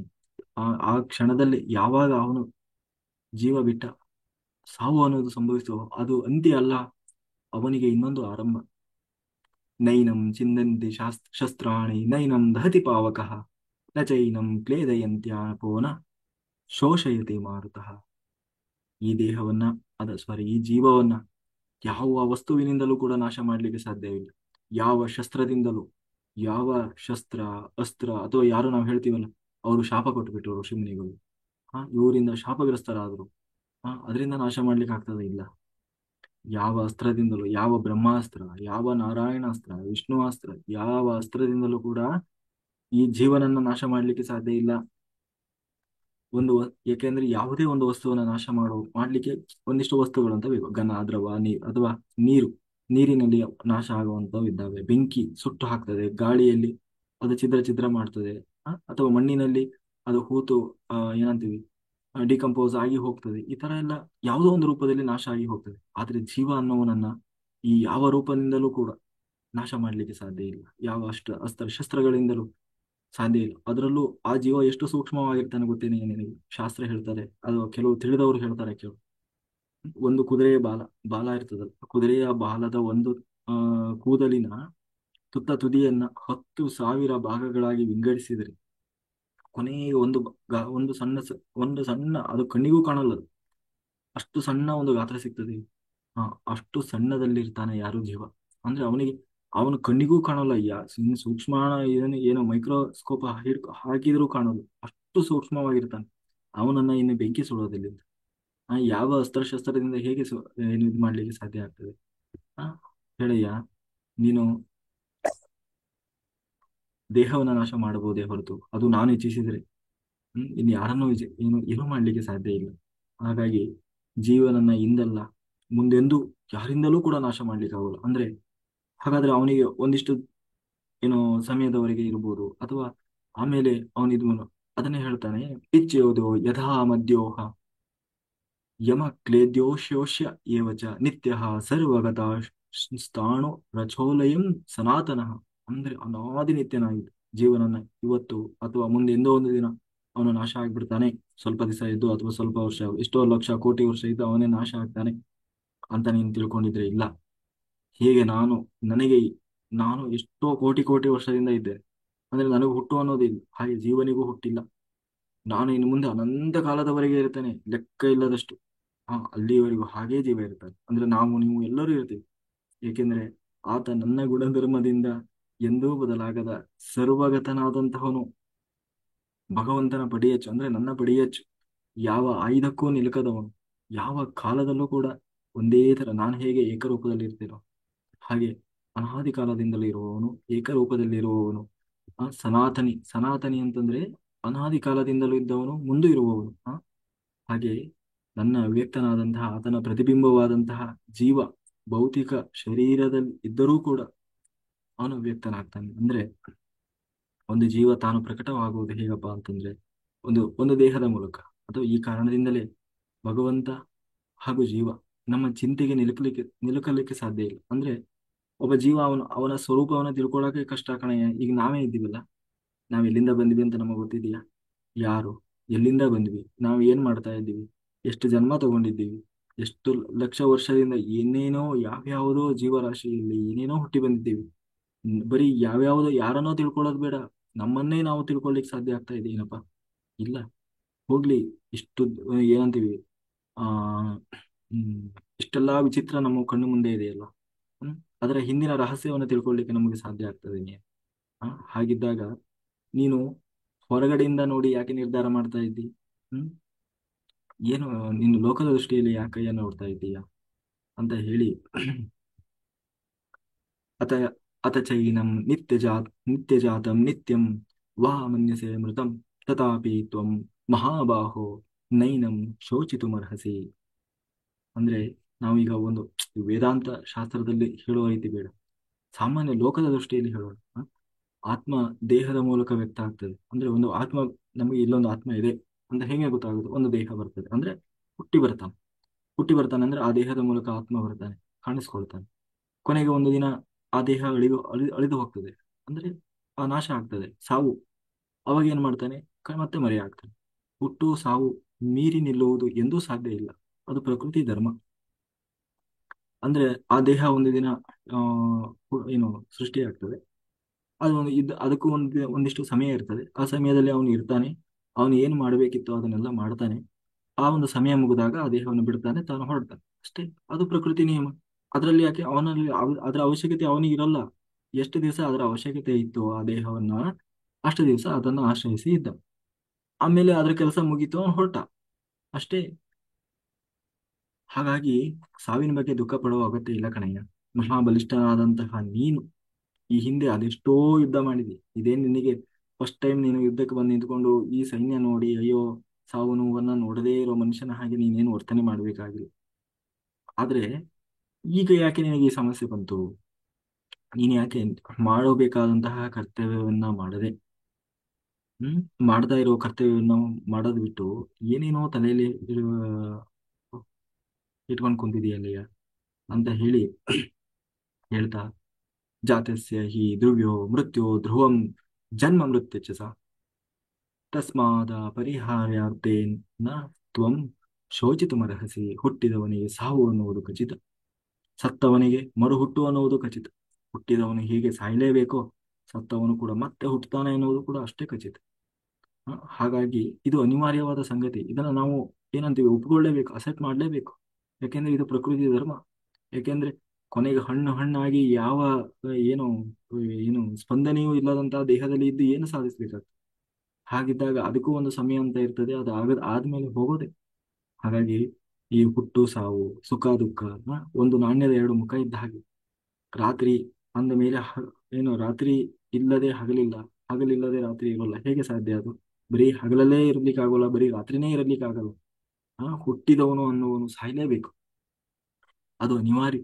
ಅದನ್ನ ನಾವು ಅದಕ್ಕೆ ನಾವೇನ್ ಮಾಡ್ಬೇಕು ಅಂತಂದ್ರೆ ಅದನ್ನ ನಾವು ಅರ್ಥ ಮಾಡ್ಕೊಳ್ಬೇಕು, ಅದನ್ನ ನಾವು ಅಸೆಟ್ ಮಾಡಬೇಕು. ಅದು ಪ್ರಕೃತಿ ಧರ್ಮ ಅನ್ನೋದನ್ನ ನಾವು ಒಪ್ಪಿಕೊಳ್ಳಬೇಕು. ಅದಕ್ಕೆ ನಾವು ವಿರುದ್ಧವಾಗಿ ಹೋಗಬಾರದು. ಅದನ್ನ ಬಿಟ್ಟು ಆ ಅದನ್ನ ಅದನ್ನೇ ನೆನೆಸ್ಕೊಂಡು ಕೊರಗ್ತಾ ಕೂರಬಾರದು. ಅದು ಒಬ್ಬ ಜ್ಞಾನಿಯಾದವನು, ಒಬ್ಬ ನಿಜವಾಗಲೂ ಒಬ್ಬ ತಿಳಿದವನು, ಪಂಡಿತನಾದವನು ಹಾಗೆ ಮಾಡಬಾರದು. ಅದು ಮಾಡೋದು ಧರ್ಮ ಅಲ್ಲ. ಅದನ್ನ ಅದು ನನಗೂ ಇಷ್ಟ ಇಲ್ಲ. ಅರ್ಥ ಆಯ್ತಲ್ಲ? ಹಾಗಾಗಿ ಅದನ್ನ ಎಲ್ಲರೂ ಅದನ್ನ ತಲೆಯಲ್ಲಿ ಇಟ್ಕೊಂಡಿರ್ಬೇಕು ಅಂತ ಹೇಳಿ. ಅಂದ್ರೆ ಆ ಇದನ್ನ ಯಾವುದೋ ಅಂತ ಸಮಯ ಬಂದಾಗ ಮಾತ್ರ ಯೋಚನೆ ಮಾಡೋದಲ್ಲ. ಪ್ರತಿನಿತ್ಯ ಪ್ರತಿ ಕ್ಷಣ ಅದರ ಅರಿವು, ಅವೇರ್ನೆಸ್ ಅನ್ನೋದು ನಮಗೆ ಇರಬೇಕದು. ಅವ್ಯಕ್ತಾದೀನಿ ಭೂತಾನಿ ಅವ್ಯಕ್ತ ಮಧ್ಯಾಹ್ನಿ ಭಾರತ ಅವ್ಯಕ್ತ ನಿಧನಾನ್ಯವ ತತ್ರಕ ಪರಿದೇವನ. ಭರತ ವಂಶದಲ್ಲಿ ಹುಟ್ಟಿದ ಈ ಭಾರತನೇ ಜೀವಿಗಳ ಬದುಕಿನ ಬುಡದ ಬೇರು ಕೂಡ ಕಾಣಿಸುವುದಿಲ್ಲ ನಮಗೆ. ನಡು ಮಾತ್ರ ಕಾಣ್ತಾ ಇರ್ತದೆ. ಹಾಗೆ ಹೀಗಿರುವಾಗ ಯಾಕೆ ಕಾಣ್ತಾ ಇದ್ದಿ ಅಂದ್ರೆ, ಮೂಲಭೂತವಾಗಿ ಇಲ್ಲಿ ಅರ್ಜುನನಿಗೆ ಕಾಡಿದ ಸಮಸ್ಯೆ ಏನು ಅಂತಂದ್ರೆ, ನನ್ನ ಗುರು, ನನ್ನ ಅಜ್ಜ ಎನ್ನುವ ಸಂಬಂಧದ ಸೆಳೆತ. ಹ್ಮ್ ಹಾಗಾಗಿ ಅಂತಹ ಮಹಾಜ್ಞಾನಿಗಳ ವಿರುದ್ಧ ನಿರ್ಲಿಪ್ತನಾಗಿ ಯುದ್ಧ ಮಾಡುವುದು ಹೇಗೆ? ನಾನು ಈಗ ಯಾರೋ ಸಾಮಾನ್ಯರ ಜೊತೆಗೆ ಅಂತ ಆದ್ರೆ ಯುದ್ಧ ಮಾಡ್ಬೋದು. ಇಂಥವ್ರನ್ನೆಲ್ಲ ನಾನು ಹಿಂಗೆ ನನ್ನ ಸಂಬಂಧಿಗಳ ಹತ್ರ ಹೇಗೆ ಯುದ್ಧ ಮಾಡಬಾರದು, ಯುದ್ಧ ಮಾಡುವುದು ಅಂತ ಹೇಳಿ ಹೇಳ್ತಾ ಇದ್ದಾನೆ. ಅದಕ್ಕೆ ಒಬ್ಬ ವ್ಯಕ್ತಿ ನಮಗೆ ಸಂಬಂಧಿಯಾಗುವುದು ಆತನ ಹುಟ್ಟಿನ ನಂತರ. ಆದರೆ ಹುಟ್ಟಿನ ಮೊದಲು ಆತ ಏನಾಗಿದ್ದ? ಸತ್ತ ನಂತರ ಅವನು ಎಲ್ಲಿ ಹೋಗ್ತಾನೆ? ಆ, ಎಲ್ಲಿಯವರೆಗೆ ಒಬ್ಬ ವ್ಯಕ್ತಿ ಮನುಷ್ಯ ಬದುಕಿದ್ದ ಅಲ್ಲಿಯವರೆಗೆ ಮಾತ್ರ ಅವರ ನಮ್ಮ ನಡುವಿನ ಸಂಬಂಧ. ಆಮೇಲೆ ಮುಗೀತು. ಅವನು ಎಲ್ಲಿಂದನೋ ಬಂದ, ಅವನ ಕೆಲಸ ಆಯ್ತು, ಮುಗಿಸಿದ, ಹೊರಟ ಅಷ್ಟೇ. ಹಾಗಿರುವಾಗ ನೀನು ಇಲ್ಲಿ ನಮ್ಮಜ್ಜ ನಮ್ಮಜ್ಜಿ ನನ್ನ ಗುರು ಅನ್ಕೊಂಡು ನೀನ್ ಯಾಕೆ ಕೂತಿದ್ದೀಯ? ಹುಟ್ಟು ಸಾವಿನ ಹಿಂದೆ ಮುಂದೆ ನಮಗೂ ಆ ಜೀವಕ್ಕೂ ಏನೂ ಸಂಬಂಧ ಇಲ್ಲ. ಇಷ್ಟು ಇದ್ದಷ್ಟು ದಿವಸ ಮಾತ್ರ ಸಂಬಂಧ. ಈ ಸಂಬಂಧ ಜೀವದ ನಿರಂತರ ಬದುಕಿನ ಒಂದು ಸರಳ ರೇಖೆ ಇದ್ದ ಹಾಗೆ. ಅಂದ್ರೆ ಅದು ಒಂದು ಒಂದು ಸ್ಟಾರ್ಟಿಂಗ್ ಪಾಯಿಂಟ್ ಇರ್ತದೆ, ಒಂದು ಎಂಡಿಂಗ್ ಪಾಯಿಂಟ್ ಇರ್ತದೆ. ಅದಾದ್ಮೇಲೆ ಮುಗೀತು ಕಣೆ. ಆ ಅದನ್ನೇ ನಮ್ಗೂ ಏನು ಚಿಂತೆ ಮಾಡ್ತಾ ಕೂರೋದಲ್ಲ. ಇದ್ದಷ್ಟು ದಿನ ಚೆನ್ನಾಗಿರ್ಬೇಕು, ಆಮೇಲೆ ಅದನ್ನ ಏನು ಅವ್ರ ಕೆಲಸ ಮುಗೀತು, ಅವ್ರು ಹೋದ್ರು ಅನ್ನೋದನ್ನ ತಿಳ್ಕೊಳ್ಬೇಕಷ್ಟೇ ಅಂತ ಹೇಳ್ತಾ, ಈಗ ಹೇಳ್ತಾನೆ ನೋಡು, ನಿನಗೆ ಈಗ ದೇವ್ರ ಬಗ್ಗೆ ತಿಳ್ಕೊ. ದೇವ್ರ ಬಗ್ಗೆ ಹೇಳ್ತೀನಿ ಕೇಳು. ಇಷ್ಟೊತ್ತವರೆಗೂ ನಾನು ಜೀವನ ಬಗ್ಗೆ ಹೇಳಿದ್ನಲ್ವಾ? ಭಗ ಜೀವ ಅನ್ನೋನು ಭಗವಂತನ ಪ್ರತಿಬಿಂಬದ ಹಾಗೆ. ಈಗ ನೀನು ದೇವ್ರ ಬಗ್ಗೆ ಹೇಳ್ತೀನಿ ಕೇಳು. ಅವಾಗ ನಿನಗೆ ಅರ್ಥ ಆಗ್ತದೆ ಏನು ಅಂದ್ರೆ, ಯಾರಾದ್ರೂ ಈ ಜೀವನನ್ನ ಅಥವಾ ಏನು ಭಗವಂತನನ್ನ ಕಂಡವರಿದ್ದಾರ? ಅವರನ್ನು ಒಂದ್ ವೇಳೆ ಯಾರಾದ್ರೂ ದೇವ್ರ ನೋಡಿದವ್ರು ಇದ್ದಾರಾ ಅಂತ ಈಗ ನಾವು ಹೇಳ್ತೀವಲ್ವಾ, ಅವ್ರನ್ನ ದೇವ್ರು ನೋಡಿದಾರ. ಈಗ ನಾವು ಯಾರನ್ನು ಕೇಳಿದ್ರೆ ನಾವು ದೇವ್ರು ನೋಡಿದೀವಿ ಅಂತಂದ್ರೆ ಫೋಟೋದಲ್ಲಿ ನೋಡಿದ್ವಿ, ಆದ್ರೆ ನಿಜವಾಗ್ಲೂ ದೇವ್ರನ್ನ ನೋಡಿದ್ದೀವ? ಯಾರಾದ್ರೂ ಒಬ್ರು, ಯಾರೋ ಯೋಗಿಗಳು ತಪಸ್ವಿಗಳು ಅಂತ ತಿಳ್ಕೊಂಡು ಯಾರೋ ಒಬ್ರು ದೇವ್ರು ನೋಡಿದಾರೆ, ಹೋಗಿ ಅವರನ್ನು ನಾವು ಕೇಳ್ತೀವಿ, ಏನು ನೀವು ದೇವ್ರು ನೋಡಿದಾರಲ್ಲ, ದೇವ್ರು ಹೇಗಿದ್ದಾನೆ ಅಂತ ಕೇಳಿದ್ರೆ ಅವ್ರು ಏನ್ ಹೇಳ್ತಾರಂತ ಗೊತ್ತಾ? ದೇವ್ರು ಅಂದ್ರೆ ಅದೊಂದು ಅದ್ಭುತ, ಅದನ್ನು ವರ್ಣನೆ ಮಾಡ್ಲಿಕ್ಕೆ ಸಾಧ್ಯ ಇಲ್ಲ, ಅದನ್ನ ನೋಡಿಯೇ ಅನುಭವಿಸ್ಬೇಕು. ಅದನ್ನ ಅದು ಹೀಗಿತ್ತು ಅಂತ ಹೇಳಿದ್ರೆ ಅದು ಕಡಿಮೆನೆ. ಅದನ್ನ ಅದನ್ನ ವರ್ಣನೆನೇ ಮಾಡ್ಲಿಕ್ಕೆ ಆಗೋಲ್ಲ, ಅಷ್ಟಂತ ಅದ್ಭುತ ಅದು. ಯಾಕೆಂದ್ರೆ ಇದನ್ನ ಹೇಗೇನಪ್ಪ ನಾವು ಒಪ್ಪೋದು ಅಂತಂದ್ರೆ, ಇವತ್ತೇ ಈ ಬ್ರಹ್ಮಾಂಡವನ್ನ ನೋಡ್ತೀವಿ, ನಾವು ಭೂಮಿಯನ್ನ ನೋಡ್ತೀವಿ, ಎಷ್ಟೊಂದು ಲಕ್ಷಾಂತರ ಕೋಟಿ ಕೋಟಿ ಜೀವರಾಶಿಗಳಿದ್ದಾವೆ. ಒಂದು ಜೀವಿ ಇದ್ದ ಹಾಗೆ ಇನ್ನೊಂದಿಲ್ಲ. ಎಷ್ಟೋ ಮರಗಳಿದ್ದಾವೆ, ಒಂದು ಮರ ಇದ್ದ ಹಾಗೆ ಒಂದು ಮರ ಇಲ್ಲ, ಒಂದು ಹಣ್ಣಿದ್ದ ಹಾಗೆ ಒಂದು ಹಣ್ಣಿಲ್ಲ, ಒಂದು ಮರದಲ್ಲಿ ಒಂದು ಎಲೆ ಇದ್ದ ಹಾಗೆ ಒಂದು ಎಲೆ ಇಲ್ಲ. ಅದರಲ್ಲಿ ಒಂದೊಂದು ಜೀವ ಇರ್ತದೆ, ಒಂದೊಂದು ಜೀವ ತನ್ನದೇ ಆದ ಜೀವನ ಶೈಲಿಯಲ್ಲಿ ಬದುಕ್ತಾ ಇರ್ತದೆ. ಎಷ್ಟೊಂದು ವಿಚಿತ್ರ, ಎಷ್ಟೊಂದು ಇದಿಲ್ಲ. ಅದು ಇಂತಹ ಅದ್ಭುತವಾದ ಸೃಷ್ಟಿಯನ್ನ ಮಾಡಿದ್ದಾನಲ್ಲ, ಅವನು ಇನ್ನೆಷ್ಟು ಅದ್ಭುತ ಇರ್ಬೋದು. ನಮ್ಮ ಕಣ್ಣೆದುರಿಗೆ ಕಾಣ್ತಾ ಇರೋ ಈ ಪ್ರಕೃತಿ, ಸೃಷ್ಟಿ ಮಾಡಿದಂತಹ ಈ ಪ್ರಕೃತಿಯೇ ಇಷ್ಟು ಅದ್ಭುತವಾಗಿರುವಾಗ ಅದನ್ನ ಸೃಷ್ಟಿ ಮಾಡಿದಂತಹವನು ಅದೆಷ್ಟು ಅದ್ಭುತವಾಗಿರ್ಬೋದು. ಹಾಗಾಗಿ ದೇವರನ್ನ ಕಂಡವನು ದೇವರನ್ನ ನೋಡಿ ಅವನಿಗೆ ಯಾವ ರೀತಿ ಅನಿಸ್ತದೆ ಅಂತ ಅಂದ್ರೆ, ಒಂದು ಆಶ್ಚರ್ಯ, ಒಂದು ಅದ್ಭುತ. ಆ ಏನು ಅದ್ಭುತ ಇದು ಅಂತ ಹೇಳಿ ಆ ಅದ್ಭುತವನ್ನೇ ತಾನು ನೆನೆಸ್ಕೊಳ್ತಾ ಇರ್ತಾನೆ. ಹಾಗಾಗಿ ಮೊದಲನೇದಾಗಿ ಹೇಳ್ತಾನೆ, ನೋಡಯ್ಯ, ದೇವರನ್ನ ಕಂಡವರೇ ಕಡಿಮೆ ಕಣಯ್ಯ. ಒಂದು ವೇಳೆ ಬಹಳ ಸಾಧನೆ ಮಾಡಿ, ಆ ಬಹಳ ಬಹಳ ಸಾಧನೆ ಮಾಡಿ ಆತನನ್ನು ಒಂದು ವೇಳೆ ಕಂಡವರು ಹೇಳೋದೇನ್ ಗೊತ್ತಾ? ಅದೊಂದು ವಿಸ್ಮಯ, ಅದು ಒಂದು ಅಚ್ಚರಿ ಅಷ್ಟೇ. ಅದಕ್ಕಿಂತ ಜಾಸ್ತಿ ಇನ್ನೇನು ಹೇಳಲಿಕ್ಕಾಗಲ್ಲ. ವಿಶ್ವವೇ ಒಂದು ಅದ್ಭುತ. ಈ ಆ ಅಂತಹ ಅದ್ಭುತವನ್ನ ಸೃಷ್ಟಿ ಮಾಡಿದವನು ಅದು ಇನ್ನೊಂದು ದೊಡ್ಡ ಅದ್ಭುತ ಅಂತ ಹೇಳಿ, ಹ್ಮ್ ಒಂದು ಅದ್ಭುತ ಅಂತ ಹೇಳ್ತಾರೆ ಅಷ್ಟೇ. ಹಾಗಾಗಿ ನೀನು ಯೋಚನೆ ಮಾಡಬೇಡ. ಈ ಮೂಲಭೂತವಾಗಿ ಈ ದೇಹದಲ್ಲಿರುವಂತಹ ಜೀವನನ್ನ ಸಾಯಿಸ್ಲಿಕ್ಕೆ ಯಾರಿಗೂ ಸಾಧ್ಯವಿಲ್ಲ. ದೇಹ ಸಾಯಬೇಕು ಎನ್ನುವುದು ವಿಧಿ ನಿಯಮ. ಅರ್ಥ ಆಯ್ತಲ್ಲ? ಅದಕ್ಕಾಗಿ ದುಃಖ ಪಡಬೇಕಾಗಿಲ್ಲ. ತನ್ನ ಸ್ವಂತ ಇಚ್ಛೆಯಿಂದ ದೇಹ ತ್ಯಜಿಸಲು ಕೂಡ ಸಾಧ್ಯ ಇಲ್ಲ. ಒಬ್ಬನು ದೇಹ ಬಿಡಬೇಕು ಅಂದ್ರೆ ಅದು ನನ್ನ ಅಹ- ಅಹಂ ದೇಹೇ ಸರ್ವಸ್ಯ ಭಾರತ. ರಕ್ಷಣೆ ಮಾಡುವ ಭಗವಂತ ಒಳಗೆ ಕುಳಿತಿರುವಾಗ ಹುಟ್ಟು ಸಾವಿನ ಆ, ಹುಟ್ಟು ಸಾವಿನ ಬಗ್ಗೆ ನೀನು ಯಾರೂ ಹೊಣೆಗಾರರಾಗ್ಲಿಕ್ಕೆ ಸಾಧ್ಯ ಇಲ್ಲ. ಅಂದ್ರೆ ಅವನು ಅವನು ಅವನನ್ನ ಬದುಕಿಸ್ಬೇಕೋ ಅಥವಾ ಉಳಿಸ್ಬೇಕೋ, ಅವನ ಸಾಯಿಸ್ಬೇಕೋ ಅನ್ನುವುದು ಎಲ್ಲವನ್ನ ಒಳಗೆ ಕೂತು ನಾನು ನಿರ್ಧಾರ ಮಾಡ್ತೇನೆ. ನೀನ್ ಯಾರು ನೀನ್ ಯಾರು ಅದನ್ನ ನಿರ್ಧಾರ ಮಾಡ್ಲಿಕ್ಕೆ? ಹಾಗಾಗಿ ಆ ಸತ್ಯವನ್ನ ನೀನ್ ತಿಳ್ಕೊ. ನೀನೇನ್ ಅನ್ಕೊಂಡಿದ್ದಿ, ನಾನೇ ಕೊಂದ್ಬಿಡ್ತೇನೆ, ನನಗೆ ಪಾಪ ಬರ್ತದೆ ಅಂತ ಹೇಳಿ. ಹಾಗಾಗಿ ಕೊಲ್ಲುವುದು ತಪ್ಪಲ್ಲ, ಆದ್ರೆ ಜೀವಕ್ಕೆ ಅಂದ್ರೆ ಕೊಲ್ಲುವುದು ತಪ್ಪಲ್ಲ ಅಂದ್ರೆ ಆ ಈ ಅಧರ್ಮದಲ್ಲಿ ಬಂದು ನಿಂತಾಗ ಆ ಅಧಾರ್ಮಿಕರನ್ನ ನೀನು ಕೊಲ್ಲುವುದು ನಿನ್ನ ಧರ್ಮ. ಅದು ಸುಧರ್ಮಪಿ ಚಾವೇಕ್ಷ್ಯಾನ ವಿಕಂಪಿತೋ ಮರ್ಹಸಿ ಧರ್ಮ್ಯಾದಿ ಯುದ್ಧ ಶ್ರೇಯೋನ್ಯತ್ ಕ್ಷತ್ರಿಯಸ್ಯ ನ ವಿದ್ಯತೆ. ನೀನೊಬ್ಬ ಕ್ಷತ್ರಿಯನಾಗಿ ನಿನ್ನ ಧರ್ಮವನ್ನ ಕಂಡಾದರೂ ನೀನು ಎದೆಗೆಡಬಾರದು. ಕ್ಷತ್ರಿಯನಾದವನಿಗೆ ಏನು ಗೊತ್ತಾ, ಏನು ಕೆಲಸ? ನ್ಯಾಯದಿಂದ ಬದುಕಿ ಇದ್ದಂತಹ ಸಮಯದಲ್ಲಿ ತನ್ನ ಕಾಳಗ, ಆ ಅಂದ್ರೆ ಆ ಏನಂತೀವಿ, ಯುದ್ಧಕ್ಕೆ ಬಂದಾಗ ಯುದ್ಧದಲ್ಲಿ ಹೋರಾಟ ಮಾಡಿ ಆದರೂ ಸತ್ತರೂ ಪರವಾಗಿಲ್ಲ. ಅದೇ ಅವನ ಪಾಲಿನ ಧರ್ಮ ಅದು, ಒಂದು ಕ್ಷತ್ರಿಯನಾದವನಿಗೆ. ಆ ಹಾಗಾಗಿ ಅನ್ಯಾಯದ ವಿರುದ್ಧ ಹೋರಾಡಲೇಬೇಕು. ಸಮಾಜ ಧರ್ಮ ಹೇಳ್ತದೆ, ಕ್ಷತ್ರಿಯನಾದವನು ಅಧರ್ಮದ ವಿರುದ್ಧ ಹೋರಾಡಬೇಕು, ಸಮಾಜದ ರಕ್ಷಣೆಯನ್ನು ಮಾಡಬೇಕು. ಅದು ಅವನ ಪಾಲಿಗೆ ಪುಣ್ಯದ ಕಾರ್ಯ. ಅದಲ್ಲಿ ಆ ನನ್ನವರು, ನನಗೆ ಬೇಕಾದವರು, ನನಗೆ ಬೇಡಾದವರು ಅಂತ ನೋಡ್ಕೊಂಡು ಕೂರೋದಲ್ಲ. ಅದು ಅವನ ಪಾಲಿನ ಕರ್ತವ್ಯ ಧರ್ಮ, ಸಮಾಜ ಧರ್ಮ. ಅರ್ಜುನ, ನೀನು ಮೂಲತಃ ಕ್ಷತ್ರಿಯ. ನಿನ್ನ ಧರ್ಮ ಯಾವುದು? ಅನ್ಯಾಯದ ವಿರುದ್ಧ ಹೋರಾಟ ಮಾಡೋದು. ಇಲ್ಲಿ ನೀನು ವೈಯಕ್ತಿಕವಾಗಿ ಯಾಕೆ ವಿಚಾರ ಮಾಡ್ತಿ? ಆ ನಿನ್ನ ವೈಯಕ್ತಿಕವಾಗಿ ಅಂತ ಬಂದಿದ್ದಿ ಅಂತ ನೀನ್ ಯಾಕೆ ತಿಳ್ಕೊಂಡಿದ್ದಿ? ಇದೊಂದು ಸಮಾಜ ಧರ್ಮ, ಸನಾತನ ಧರ್ಮ. ಹಾಗಾಗಿ ನೀನು ಒಬ್ಬ ಕ್ಷತ್ರಿಯನಾಗಿ ನಿನ್ನ ಪಾಲಿನ ಕರ್ತವ್ಯ ಧರ್ಮವನ್ನು ನೀನು ನಿಭಾಯಿಸು. ಹೌದು, ಒಂದು ವೇಳೆ ನಾವು ಸುಖ ಸುಮ್ಮನೆ ಕಾಲ್ ಕೆದರ್ಕೊಂಡು ಯುದ್ಧ ಮಾಡ್ಲಿಕ್ಕೆ ಹೋಗೋದು ತಪ್ಪು ಅಲ್ವಾ? ಆದ್ರೆ ಇದು ಅನಿವಾರ್ಯ ಆಗಿದೆ. ಈ ಯುದ್ಧ ಯಾರೋ ಬಯಸಿ, ಪಾಂಡವರೇನೋ ಬಯಸಿ ಬಯಸಿ ಯುದ್ಧಕ್ಕೆ ಬಂದ ನಿಂತಿದ್ದಲ್ಲ. ಹಾ, ಎಲ್ಲಾ ರೀತಿಯ ಪ್ರಯತ್ನ, ಶಾಂತಿ ಸಂಧಾನಕ್ಕೆ ಎಲ್ಲ ಪ್ರಯತ್ನವನ್ನ ಮಾಡಿ ಆದಮೇಲೆ ಯದೃಚ್ಛಯ ಚೋಪಪನ್ ಚೋಪ ಚೋಪಪನ್ನಂ ಸ್ವರ್ಗದ್ವಾರಾಮಪ ಸ್ವರ್ಗದ್ವಾರ ಮಪಾರುತಂ ಸುಖಿನಃ ಕ್ಷತ್ರಿಯಃ ಪಾರ್ಥ ಲಭಂತೆ ಯುದ್ಧ ಮಿಷೀದ ದೃಶ್ಯಂ. ಅಂದ್ರೆ ನೋಡು, ಅದೇ ಈ ಯುದ್ಧ ಏನಂತೀವಿ, ನಾವಾಗೆ ತಂದ್ಕೊಂಡಿದ್ದಲ್ಲ. ಮತ್ತೆ ನಾವು ಇದನ್ನ ಎಷ್ಟು ಪ್ರಯತ್ನ ಮಾಡಿದ್ರೂ ಕೂಡ ಅದು ಸಾಧ್ಯವೇ ಇಲ್ಲ. ಕಟ್ಟಕಡೆಯದಾಗಿ ಯುದ್ಧ ಅನಿವಾರ್ಯ ಅಂತ ಬಂದಾಗ ನಾವು ಯುದ್ಧಕ್ಕೆ ಬಂದು ನಿಂತಿದ್ದೇವೆ. ಅರ್ಥ ಆಯ್ತಲ್ಲ? ಹಾಗಿರುವಾಗ ಇಂಥ ಸಮಯದಲ್ಲಿ ಯುದ್ಧ ಮಾಡುವುದೇ ನಮ್ಮ ಪಾಲಿನ ಕರ್ತವ್ಯ. ಆಯ್ತದೆ. ಯುದ್ಧದ ಹೊಣೆಗಾರಿಕೆ ಪಾಂಡವರದ್ದಲ್ಲ. ಈ ಯುದ್ಧಕ್ಕೆ ಕಾರಣ ಪಾಂಡವರಲ್ಲ. ಇಲ್ಲಿಯವರೆಗೂ ಯುದ್ಧ ಮಾಡಿಯೇ ತಗೊಳ್ಳಿ ಅಂತ ಹೇಳಿ ಕೊನೆಯವರೆಗೂ ದುರ್ಯೋಧನ ಹೇಳಿದ್ದಾನೆ. ಅಷ್ಟೇ. ಅರ್ಥ ಆಯ್ತಲ್ಲ? ತನ್ನಷ್ಟಕ್ಕೆ ಬಂದು ಎರಗಿದ್ದಾರೆ ಹೊರತು ನಾವಾಗೆ ಬಂದಿಲ್ಲ. ಹಾಗಾಗಿ ಇದು ಒಂದು ದೇವೇಚ್ಛೆ ಅಂತ ತಿಳ್ಕೊ.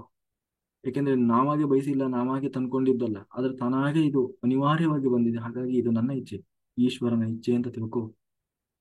ಏನು ಬಂತು ಅದನ್ನು ಹಾಗೆ ಸ್ವೀಕಾರ ಮಾಡು. ಅನ್ಯಾಯದ ವಿರುದ್ಧ ಧರ್ಮ ಯುದ್ಧ ಮಾಡಿದವನಿಗೆ ಸ್ವರ್ಗದ ಬಾಲು ಸದಾ ತೆರೆದಿರ್ತದೆ. ಒಬ್ಬ ಯೋಗಿಯಾದವನ ಸಾವು ಯಾವುದು ಶ್ರೇಷ್ಠ ಸಾವು ಅಂತಂದ್ರೆ, ತಾನು ಯೋಗ ಶಕ್ತಿಯಿಂದ ಧ್ಯಾನದಲ್ಲಿ ಆ ಒಂದು ಜೀವನನ ತನ್ನ ಬ್ರಹ್ಮರಂಧ್ರವನ್ನು ಒಡೆದು ತಾನು ಹೊರಗೆ ಬರ್ತಾನೆ. ಅದು ಒಬ್ಬ ಯೋಗಿಗೆ ಶ್ರೇಷ್ಠವಾದ ಸಾವು. ಹಾಗೆ ಒಬ್ಬ ಕ್ಷತ್ರಿಯನಿಗೆ ನಿಜವಾಗಲೂ ಶ್ರೇಷ್ಠವಾದ ಸಾವು ಯಾವುದು ಗೊತ್ತಾ?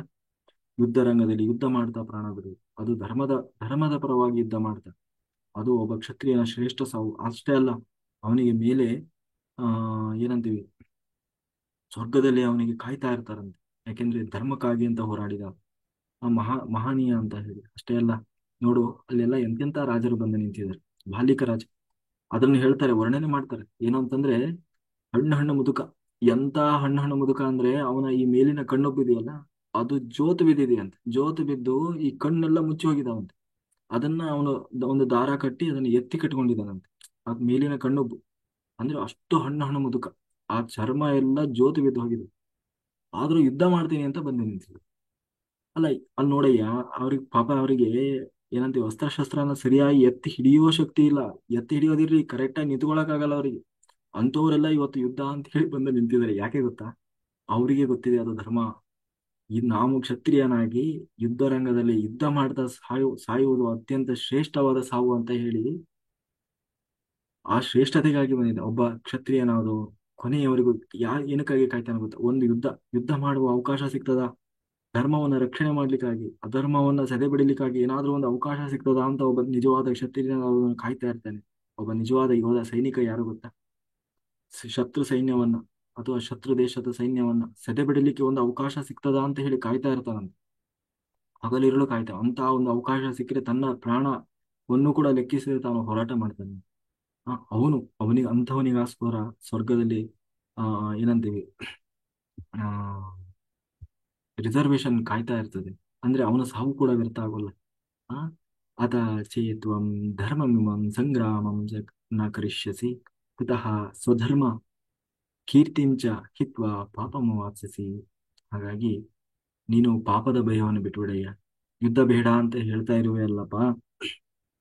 ಯುದ್ಧ ಮಾಡಿದ್ರೆ ಮಾತ್ರ ನಿನ್ನ ಧರ್ಮ ಉಳಿತದೆ. ಅದು ನಿನ್ನ ಧರ್ಮ. ಒಂದ್ ವೇಳೆ ನೀನು ಯುದ್ಧ ಮಾಡಲಿಲ್ಲ ಅಂತ ಆದ್ರೆ ನಿನಗೆ ಸ್ವರ್ಗದ ಬಾಗಿಲಲ್ಲ, ನರಕದವರು ನಿನ್ನನ್ನು ಸ್ವಾಗತ ಮಾಡ್ತಾರೆ. ಅರ್ಥ ಆಯ್ತಲ್ಲ?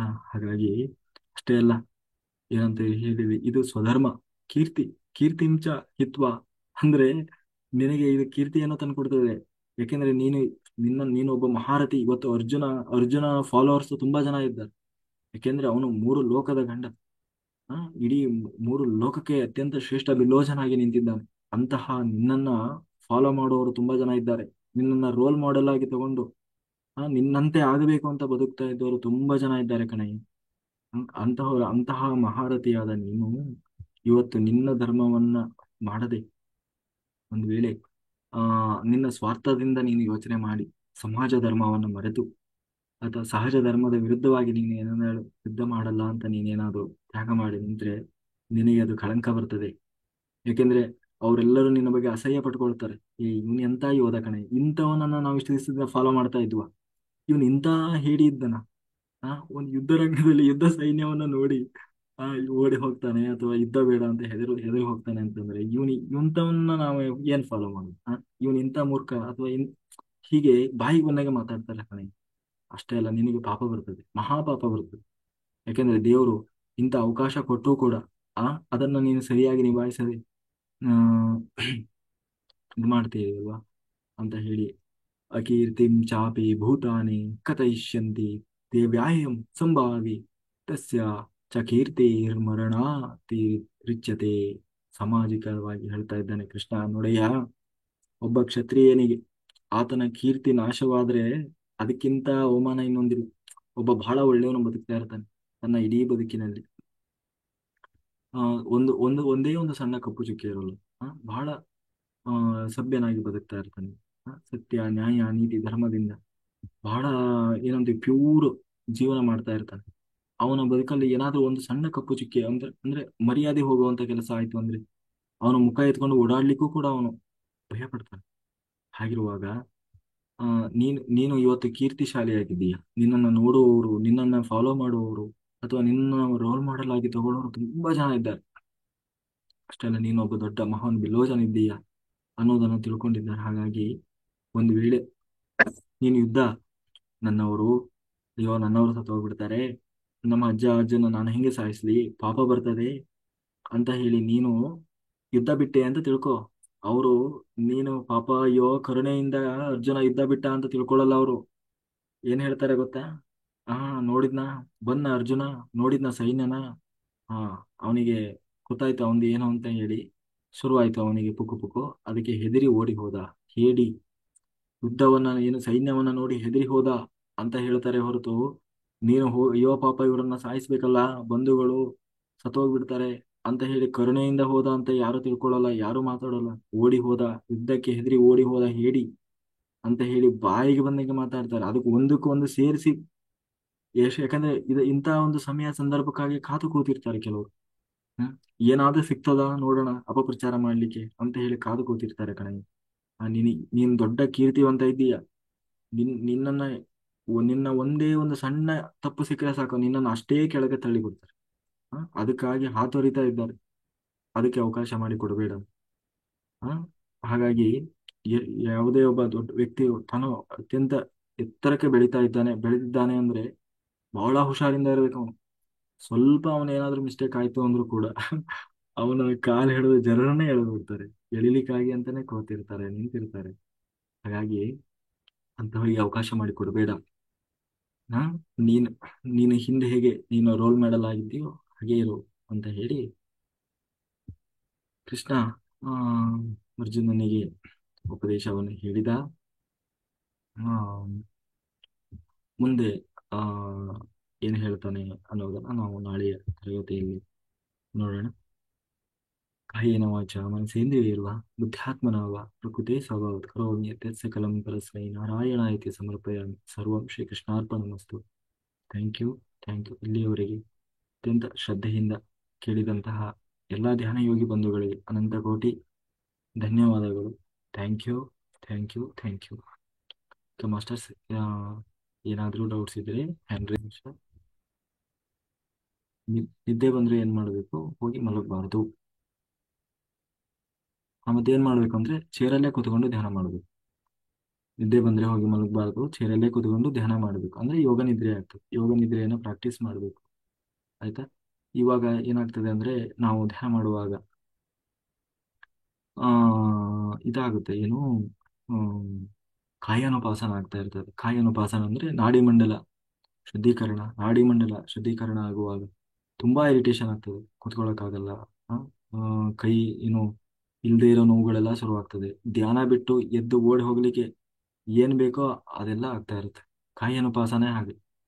ಅದರಲ್ಲೂ ಇಲ್ಲಿ ವಿಶೇಷವಾಗಿ ಕರ್ಮ ಕ್ಲೆನ್ಸಿಂಗ್ ಆಗ್ತಾ ಇರುತ್ತೆ. ಬರೀ ಧ್ಯಾನಕ್ಕೆ ಕೂತಾಗ ಮಾತ್ರ ಅಲ್ಲ, ಹಗಲು ಸಮಯದಲ್ಲೂ ಆಗ್ತದೆ. ಕರ್ಮ ಕ್ಲೀನಿಂಗ್ ಆಗ್ತಾ ಇರುತ್ತೆ. ಯಾವ ರೂಪದಲ್ಲಿ ಬೇಕಾದರೂ ಆಗ್ಬೋದು. ಆ ಅವೇರ್ನೆಸ್ ನಮ್ಗಿರಬೇಕು. ಏನಾದ್ರೂ ಕೂಡ ನನ್ನ ಕರ್ಮ ಹೋಗ್ತಾ ಇದೆ, ಕ್ಲೀನ್ ಆಗ್ತಾ ಇದೆ ಅನ್ನುವ ಅವೇರ್ನೆಸ್ ಇರಬೇಕು. ಯಾರೋ ಬಂದು ಸುಖಾಸುಮ್ಮನೆ ಬಂದು ಬೈತಾರೆ, ಸುಖಾಸುಮ್ಮನೆ ಬಂದು ಅಪಪ್ರಚಾರ ಮಾಡ್ತಾರೆ, ಅಥವಾ ಇಲ್ಲ ಇಲ್ಲ ಇಲ್ಲ ಸಲ್ಲದನ್ನ ಇಲ್ಲದೆ ಇರೋದನ್ನೆಲ್ಲ ಕಟ್ಟಿ ಹೇಳ್ತಾರೆ. ಅವಾಗ ನಮ್ಮ ತಲೆಯಲ್ಲಿ ಇರಬೇಕಾದದ್ದಿಷ್ಟೇ, ನನ್ನ ಕರ್ಮ ಕಳೀತಾ ಇದ್ದಾರೆ, ನನ್ನ ಕ್ಲೆನ್ಸಿಂಗ್ ಆಗ್ತಾ ಇದೆ. ಆಮೇಲೆ ದೇಹದಲ್ಲೂ ಕೂಡ ಅಷ್ಟೇ. ಏನಂತೀವಿ, ಆ ಅಂದ್ರೆ ಅದು ನೆಗೆಟಿವ್ ಅನ್ನೋದು ಹೆಂಗ್ ಬೇಕಾದ್ರೂ ಹೋಗ್ಬೋದು.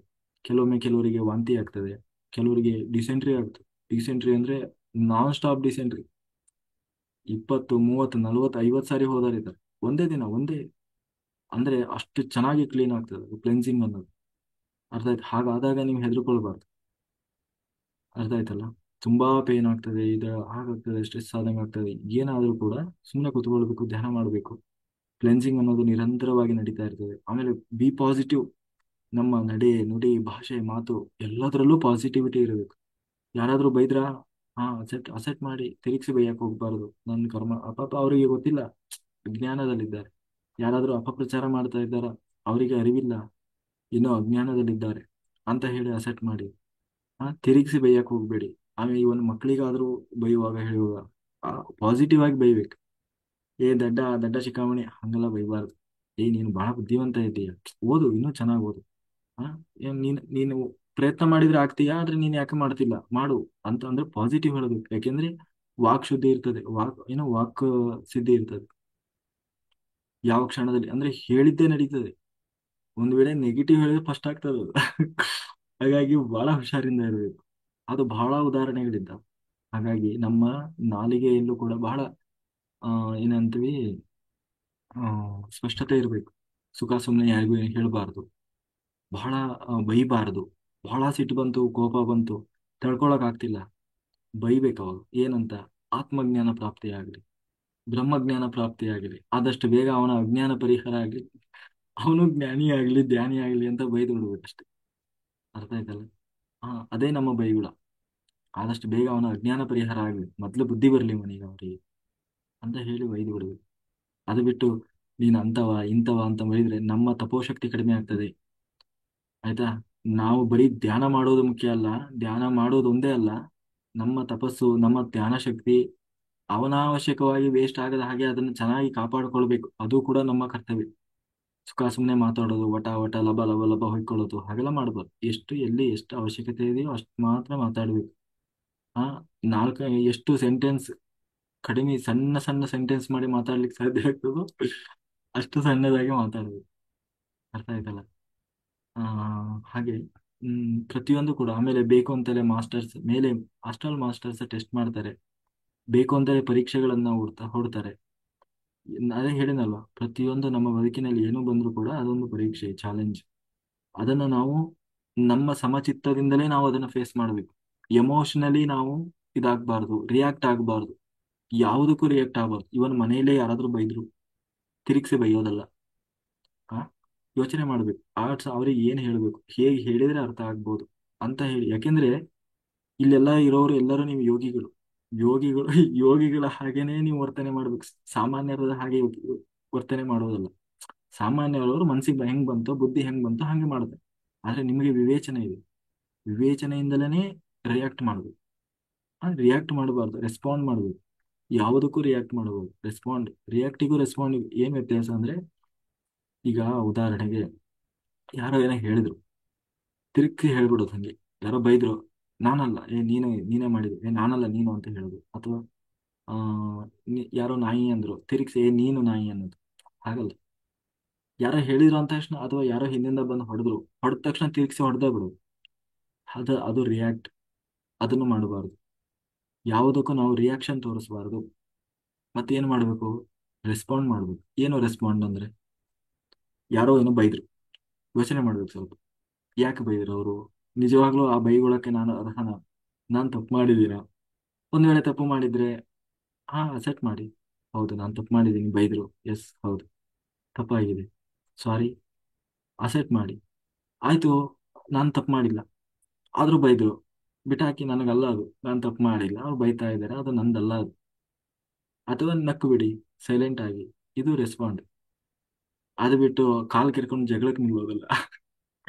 ನಾನು ಮಾಡ್ಲಿಲ್ಲ, ನೀನ್ ನನಗೆ ಹೆಂಗ್ ಹೇಳ್ತಿ, ನೀನ್ ನನಗೆ ಹೇಳ್ತಿ, ನೀನ್ ಅದಂತೆ ಇದ್ದಂತೆ. ಅದು ಏನಾಗ್ತದೆ, ಎನರ್ಜಿ ವೇಸ್ಟ್ ಆಗ್ತದೆ, ನೀವು ಯೋಗಿ ಆಗೋಲ್ಲ ನಾವು ಅವಾಗ. ಹ್ಮ್ ಹಾಗಾಗಿ ಯೋಗಿತ್ವ ಅನ್ನೋದು, ಅದನ್ನ ನಾವು ಪ್ರಾಕ್ಟೀಸ್ ಮಾಡ್ಬೇಕು, ಸುಮ್ನೆ ಬರೋದಲ್ಲ. ನಾವು ನಿರಂತರ ಪ್ರಾಕ್ಟೀಸ್ ಮಾಡಬೇಕು.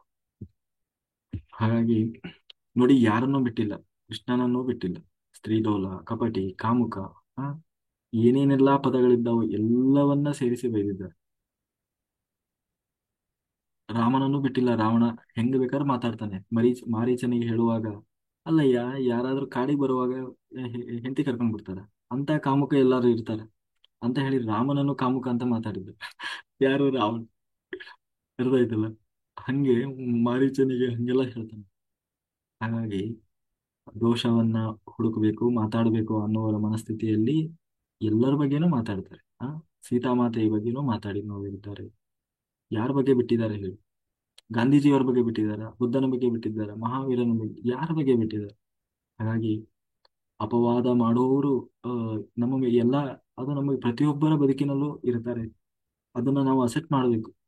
ನಾವು ಮೊದಲನೇದಾಗಿ ಇಲ್ಲಿ ಯಾರನ್ನೋ ಮೆಚ್ಚಿಸ್ಬೇಕಾಗಿಲ್ಲ, ಮೇಲಿರುವ ಮಾಸ್ಟರ್ಸ್ ಅನ್ನ ಮೆಚ್ಚಿಸ್ಬೇಕಾಗಿದೆ. ನಮ್ಮೊಳಗಿರುವ ಏನಂತೀವಿ, ಆತ್ಮ ಸಾಕ್ಷಾತ್ಕಾರ ಅಂತೀವಿ.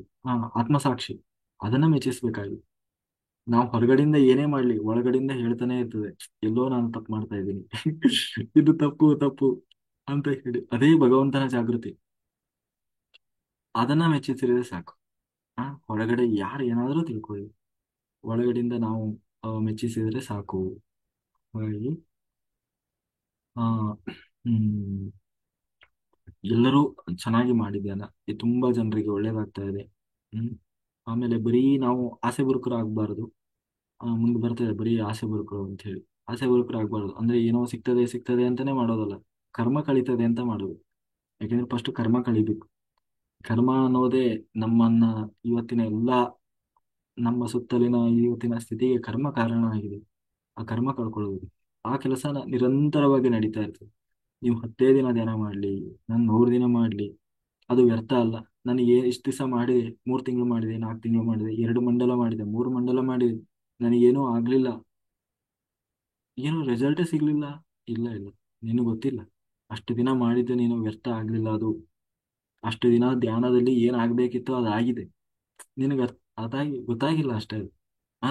ಅದಕ್ಕೆ ರಿಸಲ್ಟ್ ಬಂದ್ರೆ ಮಾತ್ರ ನಾನು ಧ್ಯಾನ ಮಾಡಿದ್ದಕ್ಕೆ ಸಾರ್ಥಕ ಆಯ್ತು, ಇಲ್ಲ ಅಂದ್ರೆ ಇಲ್ಲ ಅಂತ ಅರ್ಥ ಅಲ್ಲಪ್ಪ. ಹಾಗಾಗಿ ಆಸೆ ಬರುಕರಾಗಿ ಯಾವುದೋ ಒಂದನ್ನ ಸಿಗ್ತದೆ ಅಂತ ಹೇಳಿ ನಾವು ಅದಕ್ಕಾಗಿ ಅಂತ ಧ್ಯಾನ ಮಾಡುವುದಲ್ಲ. ಬದಲಾಗಿ ಆ ಏನಂತೀವಿ, ಹ್ಮ್ ಕರ್ಮ ಕಳೀತಾ ಇದೆ, ನಿರಂತರವಾಗಿ ಸಾಧನೆ ನಡೀತಾ ಇದೆ. ಏನೇನು ಸಿಗಬೇಕು, ಯಾವ್ಯಾವಾಗ ಏನೇನು ಆಗ್ಬೇಕು ಅಂತ ಇದೆಯೋ ಅದು ಸಿಗ್ತದೆ, ಆಗ್ತದೆ. ಜೊತೆಗೆ ದೇವರ ಅಂದ್ರೆ ಯೂನಿವರ್ಸ್ ಬಗ್ಗೆ, ದೇವರ ಪ್ಲಾನ್ ಬಗ್ಗೆ ನಂಬಿಕೆ ಇರಬೇಕು ಅಷ್ಟೇ, ಟ್ರಸ್ಟ್ ಅಷ್ಟೇ. ದೇವರಿದ್ದಾನೆ, ಭಗವಂತ ಇದ್ದಾನೆ, ಒಳ್ಳೇದು ಮಾಡ್ತಾನೆ ಅಷ್ಟೇ. ಆಯ್ತಲ್ಲ? ಓಕೆ, ಈಗ ಓಪನ್ ಐ ಮೆಡಿಟೇಷನ್ ಮಾಡೋಣ.